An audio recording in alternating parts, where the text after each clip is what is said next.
I am Charmaine, 35 years old, and somehow still healing from wounds my family inflicted. As a successful software developer, I escaped their toxicity but maintained occasional contact. Last Sunday, they invited me to an upscale brunch to catch up. Between mimosas and avocado toast, my mother leaned forward, smirking. "You know, Charmaine, you are lucky we even include you. Pity goes a long way." I simply sipped my coffee and smiled.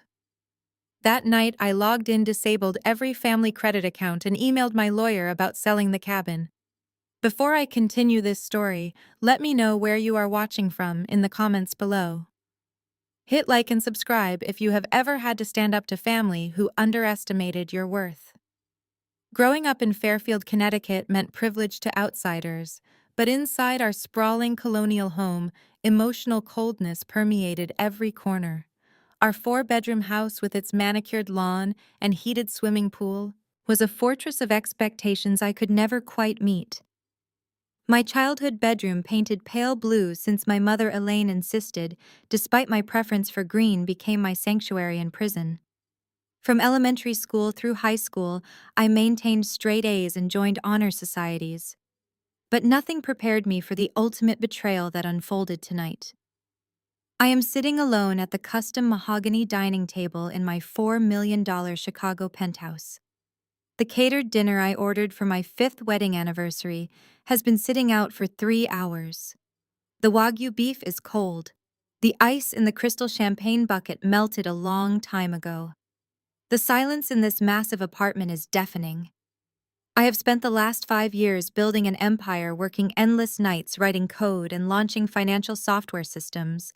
I did it all for us.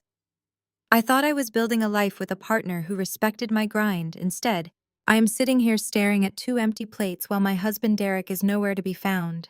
He told me he had an urgent business trip to Miami to pitch investors for his latest startup.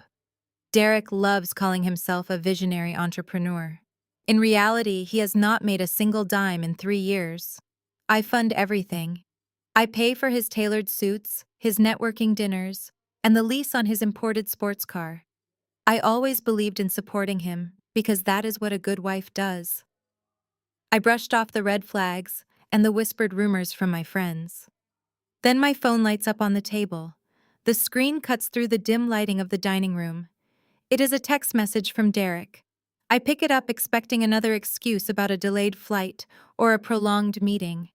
Instead, the words hit me like a physical strike to the chest. He wrote, "I am in the Maldives with Sierra. She is worth this trip. You only care about your work and your code. Do not try to find me. Let us just be done." I read the message 3 times. The words blur and refocus. Sierra is a 24-year-old influencer he hired to run social media for his non-existent company. He flew his mistress to the Maldives on our anniversary and had the nerve to blame my work ethic, the same work ethic that puts the roof over his head. A normal person might drop the phone and sob. A normal person might scream, throw the expensive champagne bottle against the wall, or call their mother for comfort. But I already know my mother would just tell me I pushed him away by being too ambitious. So I do not cry. I do not scream. A strange, heavy calm washes over me. The sadness instantly evaporates and leaves behind a sharp, cold clarity. I push my chair back and walk straight to my home office. The panoramic view of the Chicago skyline twinkles outside my floor-to-ceiling windows, but I do not notice it. I open my laptop and log directly into my primary banking portal. Derek and I have a shared credit account. I rarely check the itemized statements because I have always trusted him to handle his business expenses. Tonight, that trust dies permanently. The dashboard loads. I click on the Recent Transactions tab. There it is, sitting at the very top of the screen in bold black numbers, $45,000. The merchant name reads as a luxury underwater resort in the Maldives. The transaction was processed 2 days ago. I keep scrolling down.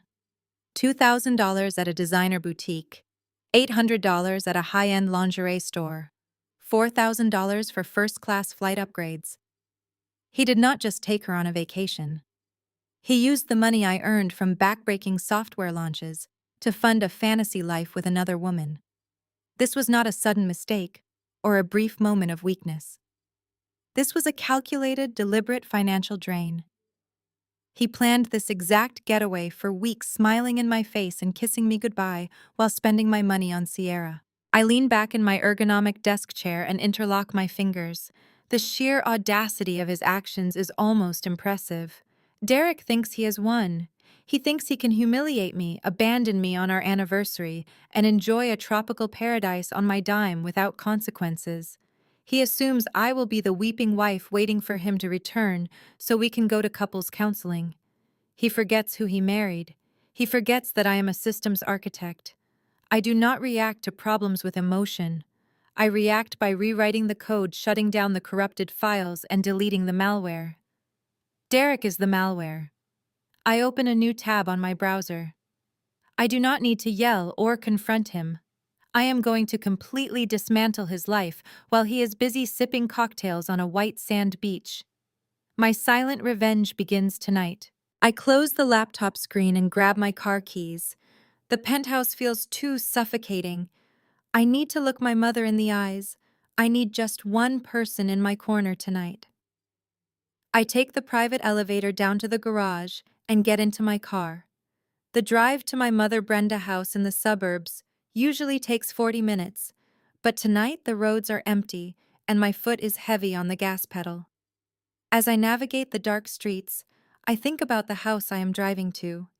It is a beautiful 4-bedroom property with a wraparound porch and a pristine garden. My mother loves to brag to her church friends about how she managed to secure such a beautiful home on her modest pension. What she never tells them is that I am the one who paid the down payment. I am the one who secretly transfers the mortgage payment into her account on the first of every single month. I have done this for 6 years. I did it because she is my mother, and I believed family takes care of family. I pull into the driveway. My brother Marcus has his leased luxury SUV parked outside. I pay for that lease too because Marcus is an aspiring music producer who has not produced a single track in a decade. I see the lights on in the kitchen. I do not knock. I use my spare key and push the front door open. I expect to find my mother watching television or reading a magazine. Instead, I hear loud laughter echoing down the hallway. I take off my coat and walk quietly toward the kitchen. The scene in front of me makes my blood run freezing cold. My mother Brenda is sitting at the kitchen island. Next to her is Marcus and his wife Chloe. Chloe is a white woman who has never worked a day since she married my brother. They are laughing loudly and passing around a dark glass bottle. I look closer and my stomach drops. It is the limited edition $500 bottle of Cabernet I specially ordered for my anniversary dinner. I had it delivered to my mother's house yesterday because I wanted to surprise Derek and needed a secure place to store it until tonight. They opened it. They are drinking my anniversary wine on the exact night my husband abandoned me. I step into the light of the kitchen. The laughter abruptly stops. Marcus almost chokes on his drink. My mother sits up straight and awkwardly wipes her mouth. "Zoe, what are you doing here?" she asks, her voice tight with panic. "You are supposed to be having a romantic dinner with Derek." I look at the three of them. I look at the half-empty bottle of wine. "I came here because my husband is not at our romantic dinner," I say, keeping my voice perfectly level. "He is in the Maldives." I expect my mother to gasp. I expect Marcus to stand up and act like a protective brother. I expect Chloe to offer a sympathetic apology. Instead, an uncomfortable silence falls over the room. Marcus looks down at his phone. My mother avoids my eyes and starts wiping down the spotless granite countertop. It is Chloe who breaks the silence. She takes a slow sip of my expensive wine and leans back in her chair with a smug smile. "Well, Zoe," Chloe says, her voice dripping with that familiar, condescending tone she always uses with me. "We did not want to be the ones to tell you, but I saw Derek pictures on his private social media account earlier today. The beaches in the Maldives look absolutely stunning. You really cannot blame him for needing a break." I freeze. I stare at my sister-in-law. "Your private social media?" I ask. "He has a private account." Chloe chuckles and tosses her hair over her shoulder. Oh, do not act so surprised. He needed a place to post where you would not monitor his every move. You know, Zoe, you really need to learn how to soften up. You are always so intense and focused on your career. A man like Derek needs a woman who knows how to relax and cater to his needs. If you were not so aggressive all the time, maybe he would have taken you to the beach instead of needing to find peace somewhere else. The words hang in the air. Microaggressions are nothing new from Chloe. She loves calling me aggressive or intimidating simply because I am a successful black woman who refuses to finance her designer handbag addiction directly. But tonight, her words are different. Tonight, her words reveal a massive, coordinated betrayal. I look at my mother. Did you know I asked her? Did you know he took his mistress to the Maldives? My mother sighs heavily and refuses to meet my gaze. She crosses her arms. Listen to me, Zoe, she says. Derek is a good man. He is a provider at heart, but you emasculate him by making all the money. Men have needs. I told him he should take a little vacation to clear his head. I did not know he was taking that young girl. But honestly, can you blame him? You treat your marriage like a business transaction. You need to forgive him when he gets back and learn how to be a softer wife. Keep this quiet. Do not embarrass this family with a divorce. I shift my gaze to Marcus, and you, I ask. Marcus shrugs and takes another gulp of my wine. Hey, do not drag me into this. Derek is my boy. He spotted me a few grand last month when I was tight on cash. He is taking care of his business. You should just chill out and let the man breathe. The puzzle pieces snap together with violent clarity. Derek spotted Marcus a few grand. Derek does not have a few grand. That was my money. My husband stole my money to pay off my brother, so my brother would cover for his cheating. My mother gave him permission to go on a vacation with his mistress because she thinks I make too much money and emasculate him. My sister-in-law is sitting in the house I pay for drinking the wine I bought, mocking my pain. They all knew. Every single one of them knew about Sierra. They probably laughed about it behind my back while cashing the checks I provided to keep them living in luxury. I am standing in a room full of parasites. For 34 years, I believed that if I just worked hard enough and provided enough, they would eventually respect me. I thought buying this house for my mother would earn her love. I thought supporting Marcus would make him step up. I thought being generous to Chloe would bridge the gap between us. I was completely wrong. They do not love me. They love my bank account.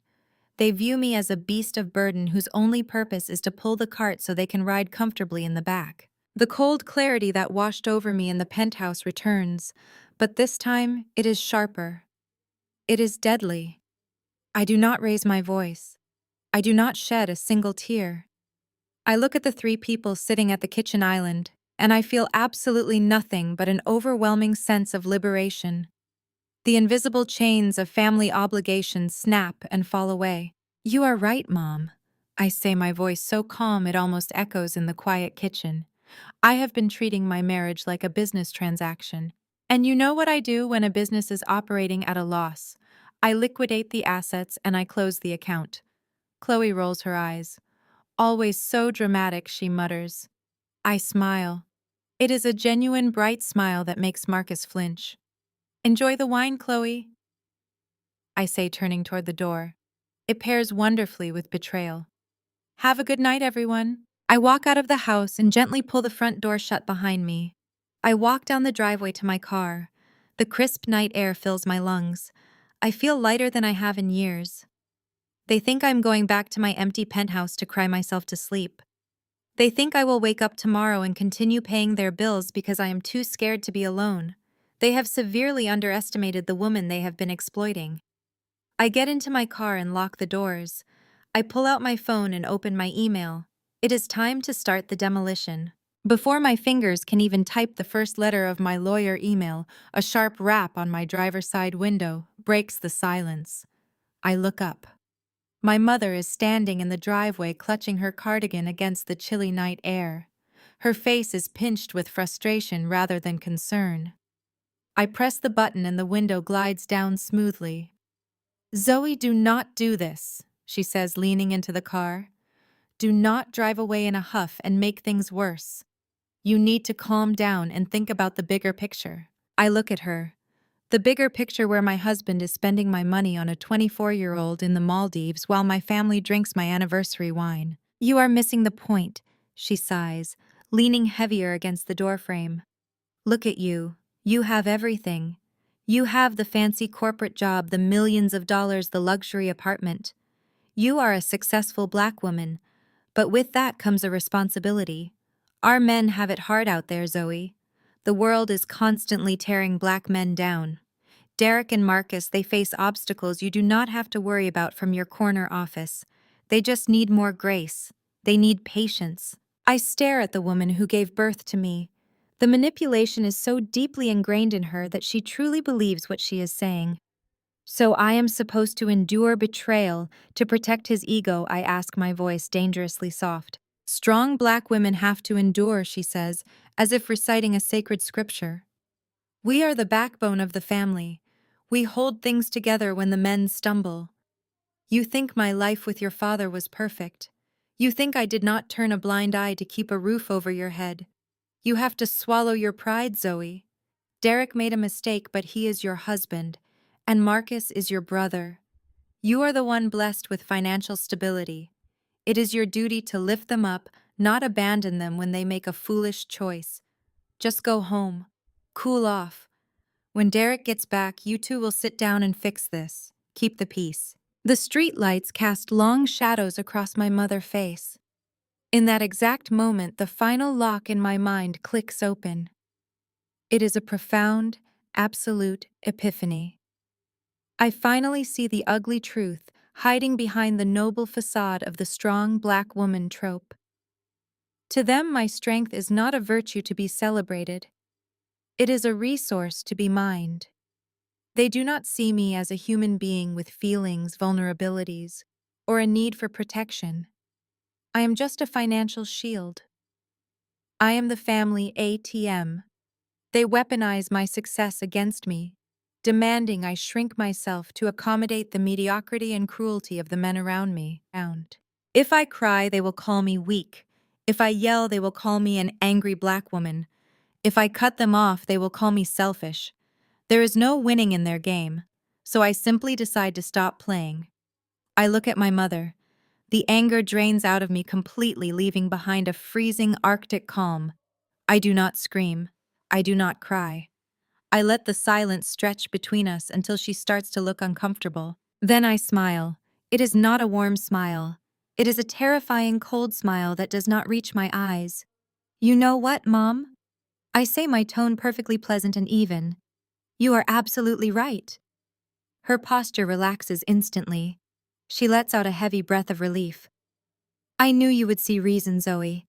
You are a smart girl. I am, I reply, keeping that chilling smile on my face. I am very smart. And you are right about Grace. I need to be strong. I will give them exactly what they deserve. Tell Marcus and Chloe good night for me. Keep the peace, Mom. Before she can say another word, I press the button and the window rolls up, cutting off the sound of her voice. I shift the car into drive and pull out of the driveway.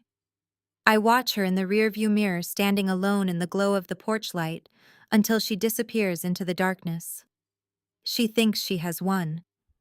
She thinks she has successfully manipulated the workhorse back into the harness. She has absolutely no idea that she just gave me the final push I needed to burn their entire world to the ground. I drive back to the city with absolute focus. The penthouse is silent when I walk back inside, but it no longer feels suffocating. It feels like a war room. I take off my coat, pour myself a glass of sparkling water, and sit down at my desk. The time for emotion is over. The time for execution has arrived. Derek thinks he has me trapped because we are married. He assumes the $4 million penthouse we live in is marital property, subject to a 50-50 split if things ever went south. He has always been careless with paperwork, preferring to let me handle the boring details while he pitched his imaginary businesses. That carelessness is about to destroy him. I open my secure cloud storage and pull up the property deed. The penthouse is not in Derek's name. It is not even in my name. I purchased this property through an anonymous limited liability company exactly 1 year before Derek and I got married. Legally speaking, we are merely tenants living in a property owned by a corporate entity, and I am the sole managing member of that entity. Derek has zero legal claim to a single square foot of this real estate. He owns absolutely nothing. I open my email and start a new draft to a high-profile real estate broker I know. Her name is Evelyn, and she specializes in quiet, off-market transactions for wealthy clients who need liquidity fast. I type the message quickly and precisely. Evelyn, I need to liquidate the penthouse. I am listing it at $3.2 million. Cash buyers only. No contingencies.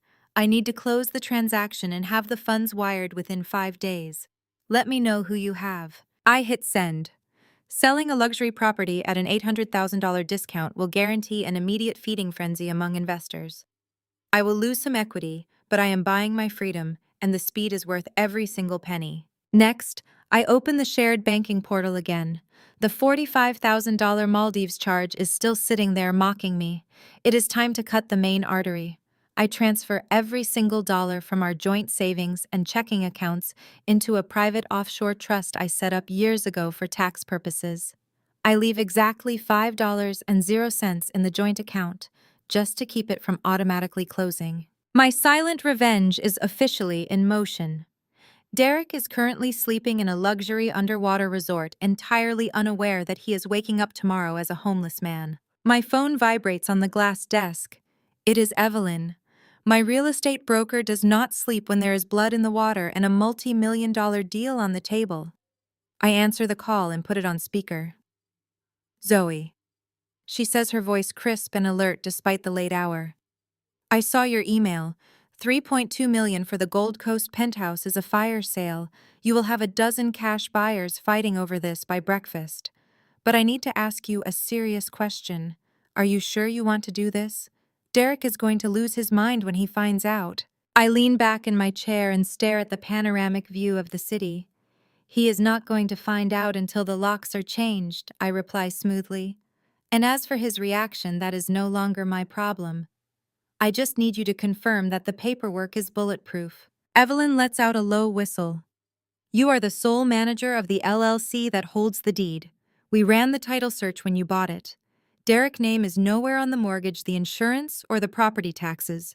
Technically, he is just a long-term guest who overstayed his welcome. As long as you sign the closing documents, the buyer gets the keys immediately. I have a foreign investor who has been looking for a turnkey property in your building for 6 months. He pays in pure cash and does not ask questions. I can have the contract drafted and in your inbox by 8 o'clock tomorrow morning. Do it, I say without a second of hesitation. Have him wire the earnest money directly to the offshore escrow account I listed in the email. Once the funds clear, I will overnight the signed deed. Consider it done, Evelyn says. Whatever he did, Zoe, I am sorry. But I have to admit, watching you operate is terrifyingly impressive. She hangs up the phone. I look at the darkened screen and feel a profound sense of satisfaction. Derek always thought my meticulous nature was boring. He used to complain that I cared too much about contracts and legal structures while he was focused on big-picture ideas. He called me a bean counter. Well, this bean counter just legally evicted him from a $4 million fortress without shedding a single tear. When we first got married, Derek casually suggested we add his name to the penthouse deed since we were building a life together. I almost did it. But my background in financial auditing taught me to always secure my assets. I told him the LLC structure provided us with better tax benefits and liability protection for his future businesses. He bought the lie completely because he never bothered to actually read the operating agreement. If he had read it, he would have seen the clause stating that any marital claims against the property are explicitly voided. He signed a document waiving his rights to his own home, and he did not even know it. Now that the real estate is secured, my attention shifts to the rest of the financial web. Cutting off the joint account was just the opening move. I open a new browser window and log into the portal for my primary credit card.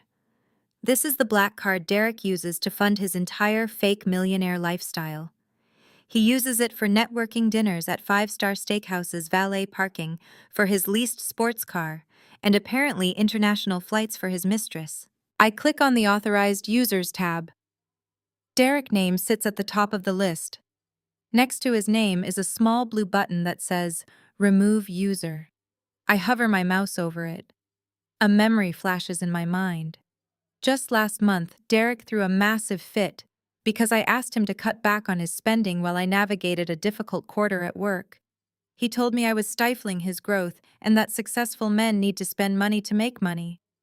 He gaslighted me into feeling guilty for protecting my own income. I click the blue button. A warning prompt appears asking if I am sure I want to permanently revoke access. I click Confirm. The screen refreshes and his name vanishes from the list. Just like that, his primary source of oxygen is cut off. But I am not finished. Marcus and Chloe are next. They have been living large on supplemental cards tied to my secondary business account. Chloe uses her card for weekly spa days and designer clothes under the guise of maintaining a professional appearance for her imaginary lifestyle blog. Marcus uses his to buy expensive studio equipment he never actually uses. I navigate to their account settings. My fingers fly across the keyboard with the precision of a surgeon removing a tumor. Remove user. Confirm. Remove user. Confirm. In less than 5 minutes, I have completely dismantled the financial infrastructure of 3 adult parasites. Tomorrow morning, they will wake up in a very different reality. The endless well of free money has dried up completely and permanently. I close the laptop and stand up. The physical exhaustion of the day is finally starting to catch up with me, but my mind is racing. I walk out of the office and into the massive walk-in closet I share with Derek. His side of the closet is filled with custom-tailored suits, expensive Italian leather shoes, and luxury watches displayed in velvet cases. Everything he owns was paid for by my sweat and my stress. He wore these clothes while telling other women he was a self-made man. I stand in the center of the room and look at the designer labels he worshipped. These fabric pieces gave him the illusion of power. It is time to strip that power away permanently. I grab a large black trash bag. But before I even open it, I freeze. My eyes land on the sleek silver keys to Derek's sports car, sitting on his dresser. The car, the leases, the mortgage. I shake my head at my own oversight. Taking away their credit cards was just skimming the surface of the parasite pool. I drop the trash bag on the plush carpet and walk straight back into my home office. The physical purge can wait a few more minutes. The digital guillotine still has work to do. I sit back down at my desk and open a new browser window. First on the list is my mother, Brenda. For 6 years, I have been the invisible pillar holding up her perfect suburban life. I log into the mortgage lender portal. The account summary loads, showing the remaining balance on her pristine 4-bedroom house. Every first of the month, $3,200 is automatically drafted from my personal checking account to cover her mortgage. It is set to autopay in exactly 3 days. I click on the payment settings. The screen prompts me to confirm if I want to cancel the recurring scheduled payment. I think about my mother standing in the driveway telling me to swallow my pride and endure my husband cheating on me just to keep up appearances. I press delete. A green checkmark appears confirming the autopay is successfully canceled. I do not just stop there. I completely unlink my bank account from the lender portal. When the first of the month rolls around, my mother is going to get a very rude awakening in the form of a missed payment notice. She wanted me to keep the peace. Let us see how peaceful she feels when the bank threatens foreclosure. Next, I tackle Marcus and Chloe. They drive matching luxury SUVs that cost more than most people make in a year. When Marcus was denied financing because of his abysmal credit score, I co-signed the leases as the primary guarantor. I navigate to the auto finance portal. Because I am the primary financial backer, I have full administrative control over the accounts. I find the section for guarantor release. I fill out the digital forms citing a complete withdrawal of financial support. I check the box that immediately revokes my financial liability for both vehicles. The dealership will receive the notification by tomorrow morning. By company policy, they will give Marcus exactly 48 hours to produce a new guarantor with a matching credit score, or they will send the repo trucks to retrieve the vehicles. Marcus does not know anyone else with a credit score above 600. Those cars are as good as gone. He is going to have to take the bus to his imaginary recording sessions. Chloe will have to walk to her weekly spa appointments. I lean back and check the offshore trust confirmation. The transfer of our joint savings has fully cleared. Derek thought the money we accumulated was a shared safety net. He never bothered to notice that 100% of the deposits came from my corporate payroll, while his sporadic deposits were always followed by massive withdrawals. Now the account balance is virtually zero. While he sleeps in a luxury resort surrounded by the Indian Ocean, he is completely bankrupt. He has no savings, no credit cards, and very soon no home. I close the laptop and take a deep breath. The financial severing is officially complete. The arteries are clamped. Now it is time to deal with the physical remnants of a dead marriage. I walk back into the closet and pick up the heavy black trash bag. I start with his custom-tailored suits. These are the suits he wore to high-profile networking events where he pretended to be a mogul. I yank them off the velvet hangers one by one and stuff them into the bag. I move to the shoe rack. $2,000 Italian leather loafers go straight into the plastic. Limited edition sneakers he camped out for go right on top of them. I do not fold anything. I do not care if the silk ties wrinkle or the leather scuffs. I am treating his precious belongings exactly how he treated our vows, with absolute disregard. After filling 5 massive bags with his clothing, I move to his watch collection. 6 luxury timepieces sit in a glass display case on the center island of the closet. I do not throw these away. Instead, I take a high-resolution photo of the collection and send it to a local luxury pawnbroker I know who handles high-end estate liquidations. I text him, saying I have a pristine collection ready for immediate cash purchase at a heavy discount. He replies within 2 minutes, agreeing to send an appraiser to the penthouse tomorrow morning at 9. Every single dollar I make from his watches will go directly into my offshore account to cover the cost of the moving crew I plan to hire. I drag the heavy trash bags out into the hallway and pile them by the front door. My phone buzzes in my pocket. It is a calendar notification reminding me that tomorrow is my quarterly performance review at the firm. Normally, I would be meticulously reviewing financial audit spreadsheets, preparing to defend my value to the partners. Instead, I am actively dissolving my entire personal life. But ironically, I have never felt more powerful or more in control of my own destiny. I walk into the kitchen and pour the remaining expensive wine from a new bottle I found in the chiller. I raise the glass to the empty penthouse. Here is to the strong black woman, I whisper to the silent room. You wanted her to endure, so she did. She endured right up until the moment she decided to destroy you entirely forever. I drink. I drink. The expensive wine burns slightly as it goes down, but it grounds me. I place the crystal glass on the marble kitchen island. I thought I was finished with the digital purge, but as I look at the empty bottle, a sudden realization hits me. The secondary credit cards I canceled earlier were just the standard platinum accounts. I completely forgot about the primary corporate black cards. I had issued them to Derek, Marcus, and Chloe 2 years ago, under my consulting firm umbrella, as a tax write-off for supposed business expenses. I walk quickly back to my home office. The glow of the laptop screen illuminates the dark room as I wake it from sleep mode. I navigate to the exclusive private banking portal. This account requires dual-factor authentication. I type in my secure passcode and wait for the dashboard to load.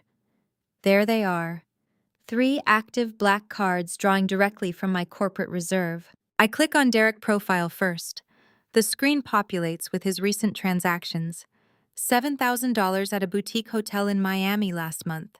He told me he was pitching a tech startup to investors. Now I know he was probably entertaining Sierra or another girl just like her. He promised me that once his business took off, he would pay me back every single cent with interest. That was 3 years ago. The only return on my investment was a text message telling me he took another woman to an island. I hover my mouse over the terminate button. I remember the day I gave him this card. He threw a massive tantrum because a waiter at a steakhouse declined his personal debit card. He yelled at me in the car, saying a black man in America needs a black card to command respect. He told me it was my duty as his wife to equip him for success. I believed him. I thought I was investing in his confidence. I click terminate. His artificial respect is officially revoked. Next, I open Chloe profile. The transaction history is a scrolling list of pure entitlement. $500 at a luxury hair salon. $1,200 at a designer baby boutique for a friend baby shower. Chloe loves to preach about family unity and mutual support. But her version of support always involves my money paying for her lifestyle. I stare at a recent charge for an exclusive country club lunch, and a bitter memory surfaces. Last summer, Chloe organized what she called a Women of the Family bonding weekend at a high-end spa in Napa Valley. She invited my mother and her own mother. She booked the most expensive presidential suite and scheduled deep tissue massages and mud baths for everyone. When we arrived, she pulled me aside in the lobby. She handed me the invoice for $8,000 and smiled sweetly. "Zoe, you make the most money, so it only makes sense that you cover this," she had said, her voice dripping with fake sisterly affection. "Consider it your way of showing family support since you are always too busy working to spend real time with us." I paid the bill because I was exhausted and did not want to cause a scene in the spa lobby. For 3 days, I watched Chloe and my mother sip champagne in plush robes while treating the spa staff terribly. Whenever I tried to join their conversations, Chloe would subtly exclude me or make passive-aggressive comments about my hair or my clothes. She even had the nerve to charge a $500 room service bill to my card on the final night because she wanted caviar and champagne while she watched movies. She used my money to fund a luxury vacation where she actively made me feel like an outsider. She weaponized the concept of family support to drain my bank account while simultaneously disrespecting me. I press the red terminate button on her profile. The account immediately locks. There will be no more free spa days on my dime. Finally, I click on Marcus, my older brother, the golden child. His transaction list is a masterclass in financial irresponsibility. $3,000 for a VIP section at a downtown nightclub. $2,000 at a custom jewelry store. Marcus always justified his spending by claiming he was networking for his music production company. He claimed that buying expensive things was necessary to project an image of success in the music industry. "Fake it until you make it," he always said. But he never actually made it. He would corner me at family dinners and give me long, passionate speeches about Black excellence and building generational wealth. I remember a specific night 2 years ago. I had just closed a grueling audit for a major tech firm and came home physically sick from exhaustion. Marcus was waiting in my living room. He did not ask how I was feeling. He immediately launched into a pitch for a new soundboard that cost $15,000. When I hesitated and told him I needed to review my budget, he lost his temper. He accused me of having a scarcity mindset. He told me I was holding him back from his destiny because I was too cheap to support Black art. My mother had chimed in telling me that God blessed me with money so I could uplift my brother. I ended up buying the equipment just to make them stop yelling at me. That soundboard has been sitting in his garage collecting dust ever since. Marcus never wanted to build generational wealth. He just wanted to spend my wealth. He used the language of empowerment and family loyalty as a guilt trip to fund his endless partying. I look at a pending charge for $400 at a luxury sneaker boutique. I do not just click terminate. I flag the pending transaction as unauthorized and request an immediate chargeback. Let him explain to the store manager why his card was flagged for fraud. The banking portal shows 0 active supplementary cards. The corporate well is completely dry. I log out and shut the laptop down for the final time tonight. The digital ties are severed. The physical purge is mostly done. Tomorrow I will finalize the sale of the penthouse and initiate my exit from the firm. I walk back to the kitchen and finish the last sip of the wine in my glass. The bitterness is gone. All I taste is freedom. The morning sun breaks through the floor-to-ceiling windows of the penthouse, casting long shadows across the empty living room. I am already awake and dressed in a sharp, tailored suit. My bags are not packed yet, but my mind is miles ahead. I am sitting at the kitchen island drinking a cup of black coffee when my cell phone suddenly shatters the quiet morning. The screen flashes with an international number. It is Derek. I look at the clock. It is late evening in the Maldives. Right about the time couples leave their luxury bungalows to do some high-end shopping before dinner. I take a slow sip of my coffee, clear my throat to make my voice sound slightly groggy, and answer the call. Derek does not even say hello. What the hell is going on with the black card, he barks, his voice echoing loudly through the speaker. I am standing inside a Hermes boutique, and the cashier just told me the card was declined. Declined, Zoe. Do you have any idea how humiliating this is? People are staring at me. I can hear the frantic, embarrassed energy in his voice. In the background, I can also hear the faint, whiny voice of a young woman. It is Sierra. She is complaining about how she really wanted the Birkin bag for her Instagram feed. A wide, genuine smile spreads across my face, but I force my voice to tremble with fake panic. Oh my God, Derek, I gasp, sitting up straight. Are you okay? Did they decline the card? This is a disaster. I have been trying to reach you, but your phone went straight to voicemail. What are you talking about? He snaps. Why is the card declined? I need this fixed right now. I am supposed to be taking clients out to dinner in an hour. He is still lying, still clinging to the fake business trip narrative even while his mistress whines in the background. I play my part perfectly. I channel every ounce of the naive, supportive wife he thinks I am. Derek, our accounts have been compromised. I cry out, making my breathing sound erratic. Someone hacked into the primary checking and the corporate cards. I woke up this morning to a fraud alert from the bank. They said there were massive unauthorized charges from an international location. The fraud department had to freeze absolutely everything to protect our assets. I have been on the phone with the bank for 2 hours trying to sort this out. There is a long, stunned silence on the other end of the line. The panic in his voice shifts from embarrassment to genuine fear. Frozen, he asks. What do you mean frozen? I have zero access to funds out here, Zoe. I cannot even buy a bottle of water right now. How long is this going to take to fix? I sigh heavily, rubbing my temples as if I am completely overwhelmed. They said it is a level 1 security breach, Derek. They have to launch a full investigation and issue brand new account numbers. The security officer told me it will take at least 48 hours to unfreeze the funds and verify our identities. I am so sorry, honey. I know how important this business trip is for your new startup. I am doing everything I can from this end. 48 hours, he yells, his voice cracking. I cannot survive out here for 48 hours with no money. Zoe, you need to wire me cash right now. Call your private banker, pull strings, do whatever you have to do, but get me some money. I bite the inside of my cheek to keep from laughing. The great visionary entrepreneur is reduced to begging his wife for an allowance thousands of miles away. I let out a convincing sob. I tried, Derek. I really did. But because my name is the primary name on the corporate account, they locked my personal accounts too, just to be safe. We are completely locked out of the system until the fraud department clears the flag. But please do not worry. I will go down to the bank branch in person today and beg the branch manager to expedite the process. You just need to sit tight. Sit tight, he repeats in disbelief. Zoe, I have clients waiting. I know. I say, my voice dripping with fake sympathy. Just tell them there was a corporate banking error. Successful people understand these things happen. Stay at the resort. Do not try to move around too much or book any new excursions. Just relax by the pool and let me handle the heavy lifting back home.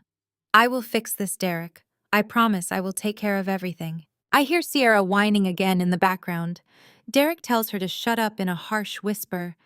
The tension between the happy couple is already escalating. Fine, he says, his voice tight with frustration. Just fix it, Zoe. And call me the absolute second the cards are active again. This is incredibly unprofessional. I will, honey, I reply sweetly. I love you. Good luck with the investors. I hang up the phone before he can respond. The silence returns to the kitchen, but this time it feels electric. I laugh out loud. The sound bounces off the high ceilings. I just bought myself at least 2 full days of uninterrupted freedom. Derek is stuck on a tiny island in the Indian Ocean with a demanding 24-year-old, and absolutely no way to pay for her extravagant demands. The pressure cooker is turned on high and he cannot escape it. He cannot buy a plane ticket home early because his cards are dead. He cannot check out of the resort because they will demand payment for the final bill. He is a prisoner in paradise. Now it is time to sell his beautiful cage. 10 minutes later, my laptop chimes with an incoming email. The sender is Evelyn. The subject line simply reads, "Contract attached, ready for signature." I open the document. It is a standard commercial real estate purchase agreement, but stripped of all the usual padding. There are no financing contingencies. There are no inspection periods. The buyer is an international holding company willing to wire $3.2 million by the end of the business day. All they require is my electronic signature on the deed transfer and the operating agreement of the LLC. I read through every single page with the meticulous eye of a senior financial auditor. I checked the parcel numbers, the legal descriptions, and the indemnity clauses. Everything is flawless. Evelyn is worth every single dollar of her commission. I scroll to the final page where a yellow highlighted box waits for my authorization. I take a deep breath. This is the absolute point of no return. Once I sign this document, the penthouse legally belongs to a complete stranger. Derek will have no claim, no residence, and no warning. I click the box and type my name. The software generates a secure digital stamp. I hit submit. The document vanishes from my screen, sent directly to the escrow officer. It is done. The fortress has been officially surrendered. Almost as if he can sense the exact moment his life is falling apart, my phone buzzes violently on the marble counter. A rapid succession of text messages lights up the screen. I pick it up and read the incoming barrage from Derek. "Zoe, you need to call the bank manager right now. This is ridiculous. I am sitting in the lobby of the resort and they are threatening to lock me out of my room until I provide a working credit card for the incidentals. You are humiliating me in front of my investors. Fix this." I stare at the messages. The sheer audacity is staggering. He is stranded on a tropical island with his mistress and he is still fiercely committed to the lie. He expects me to feel guilty. He expects me to drop everything and rescue him. I decide to do a little reconnaissance before I reply. I open the social media app on my phone and search for Sierra Public Profile. She has hundreds of thousands of followers and updates her status constantly. Sure enough, her latest story was posted just 20 minutes ago. It is a video of her sitting on a luxury lounge chair pouting at the camera. She is wearing a designer swimsuit and oversized sunglasses. The caption reads, "When he promises you a shopping spree, but his card gets declined at the boutique Red Flag." In the background of the short video, I can see Derek pacing frantically near a palm tree, yelling into his phone. The tension between them is palpable. The romantic getaway has officially mutated into a financial nightmare. She is not madly in love with his visionary mind. She is madly in love with the black card I just terminated. Without my money, his entire personality is completely worthless to her. I close the app and switch back to my messages. I type a reply to Derek, keeping my words frantic and apologetic to match his panic. "Derek, I am standing inside the bank branch right now. I am literally begging the branch manager to expedite the fraud investigation, but he is telling me that because the charges originated from the Maldives, they have flagged it as a high-risk international theft ring. They have frozen all corporate assets pending a federal review. I am so scared, honey. What if someone steals everything we have? Please just tell your investors that our corporate accounts were compromised by hackers. They will understand. I love you and I am fighting for us." I hit send and watch the little bubbles pop up indicating he is typing a reply. The response comes through a few seconds later. A federal review, he texts back. Are you kidding me, Zoe? You are an auditor. You work in finance. How could you let our accounts get compromised like this? You need to use your connections and bypass this review. I cannot stay at this resort without an active card. The concierge is looking at me like I am a criminal. I laugh softly to myself in the empty kitchen. You are a criminal, Derek, I think. You are a thief who stole my peace of mind and my hard-earned money to fund your pathetic ego. I type one final response. I am trying my best, baby. The manager said the absolute earliest they can lift the hold is tomorrow evening. Just stay in the room and do not order any room service. I will call you the second I have an update. Be strong for me. I put the phone on silent and place it face down on the counter. The cat and mouse game is exhilarating. I am actively managing his emotional state, keeping him trapped in a cycle of false hope and mounting panic, while I dismantle his reality piece by piece. He is completely paralyzed, waiting for a rescue ship that is never going to arrive. My email chimes again. It is a notification from the offshore escrow company. The earnest money deposit of $300,000 has been successfully wired from the buyer and is sitting securely in my private account. The remaining $2.9 million will be transferred as soon as the title company processes the digital signature I just submitted. The transaction is moving faster than I even anticipated. I stand up and walk through the penthouse one last time. I look at the custom-imported Italian cabinets, the sweeping staircase, and the crystal chandeliers. I bought this place because I wanted to create a legacy. I wanted a home that reflected my hard work and my success. But standing here now, I realize that a home is not defined by expensive fixtures or square footage. A home is supposed to be a sanctuary. This place was never a sanctuary. It was a stage where Derek performed his fake life, and I played the exhausted supporting actress. I do not feel any attachment to these walls anymore. I feel completely detached and brilliantly free. The liquidation crew is scheduled to arrive in exactly 2 hours. They are going to strip this place down to the studs. Every piece of furniture, every piece of art, every television and rug will be carried out that door and sold to the highest bidder. Derek is going to return to an echoing empty box, and I am going to be thousands of miles away, completely unreachable. The buzzer rings exactly 2 hours later. It is the liquidation crew. I open the heavy mahogany front door and step aside. A team of 6 burly men wearing identical gray uniforms walks into the entryway. The foreman is a tall man named Victor, who I hired specifically for his reputation of asking absolutely no questions and working with ruthless speed. I hand Victor a clipboard with the inventory list. Everything not bolted to the walls goes, I tell him. He nods and signals his team. The dismantling begins immediately. It is fascinating to watch the physical manifestation of my marriage being broken down into individual parts and carried away. They start in the living room. The massive white leather sectional sofa that Derek insisted we buy from an Italian designer is wrapped in industrial plastic and hauled out the door. The 85-inch flat-screen television comes down from the wall mount, leaving a rectangular shadow on the paint. The abstract oil paintings he bought to make himself look cultured are stacked and removed. Victor and his team move through the rooms like a swarm of locusts, leaving nothing but bare floors and echoing walls in their wake. I walk into the dining room where just last night I sat alone reading his text message about the Mistress. The men are already dismantling the heavy custom mahogany table. They carefully detach the imported crystal chandelier that hung above it and pack it into a padded crate.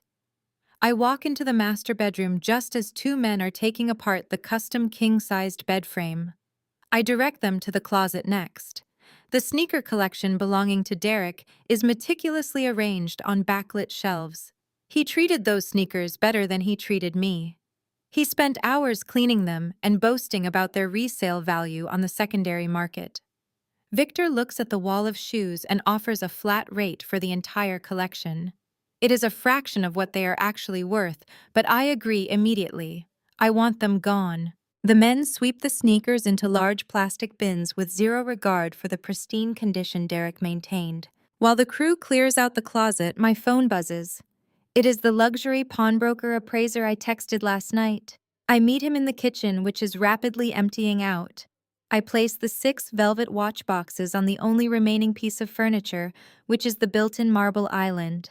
The appraiser opens the boxes and examines the heavy gold and platinum timepieces through his jeweler loupe.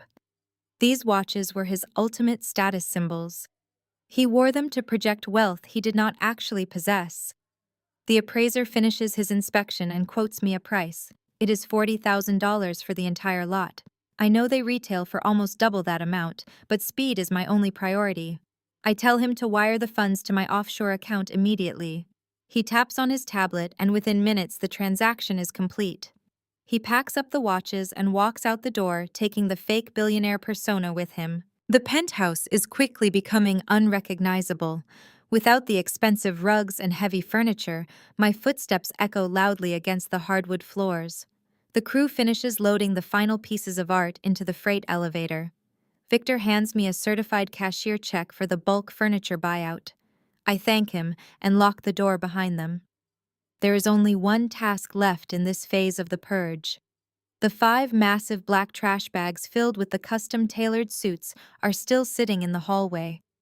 I could have sold them to a luxury consignment shop, but I wanted a more poetic end for his beloved wardrobe. I drag the heavy bags to the elevator one by one and take them down to my car. I drive across the city to a prominent homeless shelter for men I have donated to in the past. The shelter helps unhoused men transition back into the workforce by providing them with professional clothing for job interviews. I pull up to the donation center and open my trunk. A volunteer comes out to help me unload. He opens the first bag and his eyes widen in shock. "These are brand new Italian wool suits," he says, running his hand over a silk lapel. "Some of these still have the dry cleaning tags on them. Are you sure you want to donate these, miss?" I look at the volunteer and give him a genuine smile. "Yes, I am completely sure," I say. "The man who wore them previously will not be needing them anymore. I want these suits to go to men who are actually trying to build a real life for themselves instead of pretending to be something they are not." The volunteer thanks me profusely and carries the bags inside. Derek spent thousands of dollars to look like an elite businessman. Now his clothes will help men who have hit rock bottom secure entry-level jobs. The irony is delicious. I drive back to the Gold Coast and park my car. I take the elevator up to the top floor and step inside the penthouse. The transformation is complete. The $4 million luxury apartment is now a hollow, echoing shell. The late afternoon sunlight streams through the bare windows, illuminating the dust motes dancing in the empty air. There is nothing left. No couches, no televisions, no art, no clothes. Even the decorative plants are gone. If Derek were to walk through that door right now, he would think he stepped into the wrong apartment. I walk into the empty kitchen and pull my single-packed suitcase from the corner. It contains everything I am taking with me to my new life. A few practical business suits, my laptop, my important documents, and a handful of sentimental items from my childhood. Everything else was just dead weight tying me down to a man who saw me as an endless source of funding. My phone vibrates in my pocket. It is another message from Derek. He is furious. "You are not answering my calls," he texts. "The resort manager is threatening to call the local police because I cannot secure the room deposit. Where are you, Zoe? You need to fix this bank issue right now. Do not ignore me." I stare at the message and laugh. The echo of my laughter bounces off the bare walls of the empty penthouse, sounding bright and triumphant. He is demanding that I fix his life while he stands next to the mistress he flew across the world on my dime. I turn the phone completely off and slide it into my purse. He can deal with the resort manager on his own. He can deal with the local authorities. He is a grown man, and it is time he figures out how the real world works when his wife is not paying the admission fee. I leave my phone in my purse and walk over to my single-packed suitcase sitting alone in the middle of the empty kitchen. My laptop is resting on the marble counter right next to it. Before I pack the computer away, I decide to do one final check of my financial fortress. I open the screen and log into the secure portal for my offshore trust. I type in my credentials and wait for the dashboard to load. A bright green notification flashes at the top of the screen. The incoming international wire transfer has officially cleared. $3,200,000 sits securely in an account that no one in my family even knows exists. I stare at the massive string of numbers and feel a profound sense of peace wash over me. The money is completely untraceable. It is legally protected from any divorce proceedings and entirely out of Derek's reach. I have successfully liquidated my entire life in less than 48 hours. I close the laptop and slide it into the front pocket of my suitcase. I unzip the main compartment to double-check my belongings. I only packed exactly what I need to start over. A few tailored business suits for my upcoming corporate transfer to Zurich, a pair of comfortable walking shoes, my passport, and my essential legal documents. Looking down at this small collection of items, I cannot help but reflect on the twisted concept of generational wealth my family constantly preached about. Growing up, my mother always told me that it was my duty as a successful Black woman to uplift the family. She used the phrase, generational wealth, like a weapon, to guilt me into funding every single bad decision my brother Marcus made. But what they really meant was generational comfort for them at the expense of my sanity. They expected me to be the family mule. I was supposed to carry the heavy financial burden, pull the plow through the dirt, and never complain about the weight. When Derek came along, they seamlessly integrated him into that exact same dynamic. They gave him grace and patience because he was a man trying to find his way in the world. They gave me demands and expectations because I was the strong woman who could handle it. They did not want to build an empire together. They just wanted to live inside the empire I built with my own two hands, and they wanted me to pay the rent. I zipped the suitcase shut with a sharp and satisfying sound. I am officially resigning from my position as the family mule. I am taking my wealth and I am keeping it for my own generation. There is only one final step required to completely sever the cord. I pull my phone out of my purse. Derek has sent 4 more text messages and tried to call twice in the last 10 minutes. The panic radiating from his digital footprint is almost palpable. He is completely stranded and realizing his charm cannot pay a hotel bill. I ignore the notifications and open my web browser. I navigate to my cellular provider portal. I do not just block his number or put my phone on airplane mode. I permanently cancel the entire family plan. I shut down Derek line, Marcus line, Chloe line, and my mother line.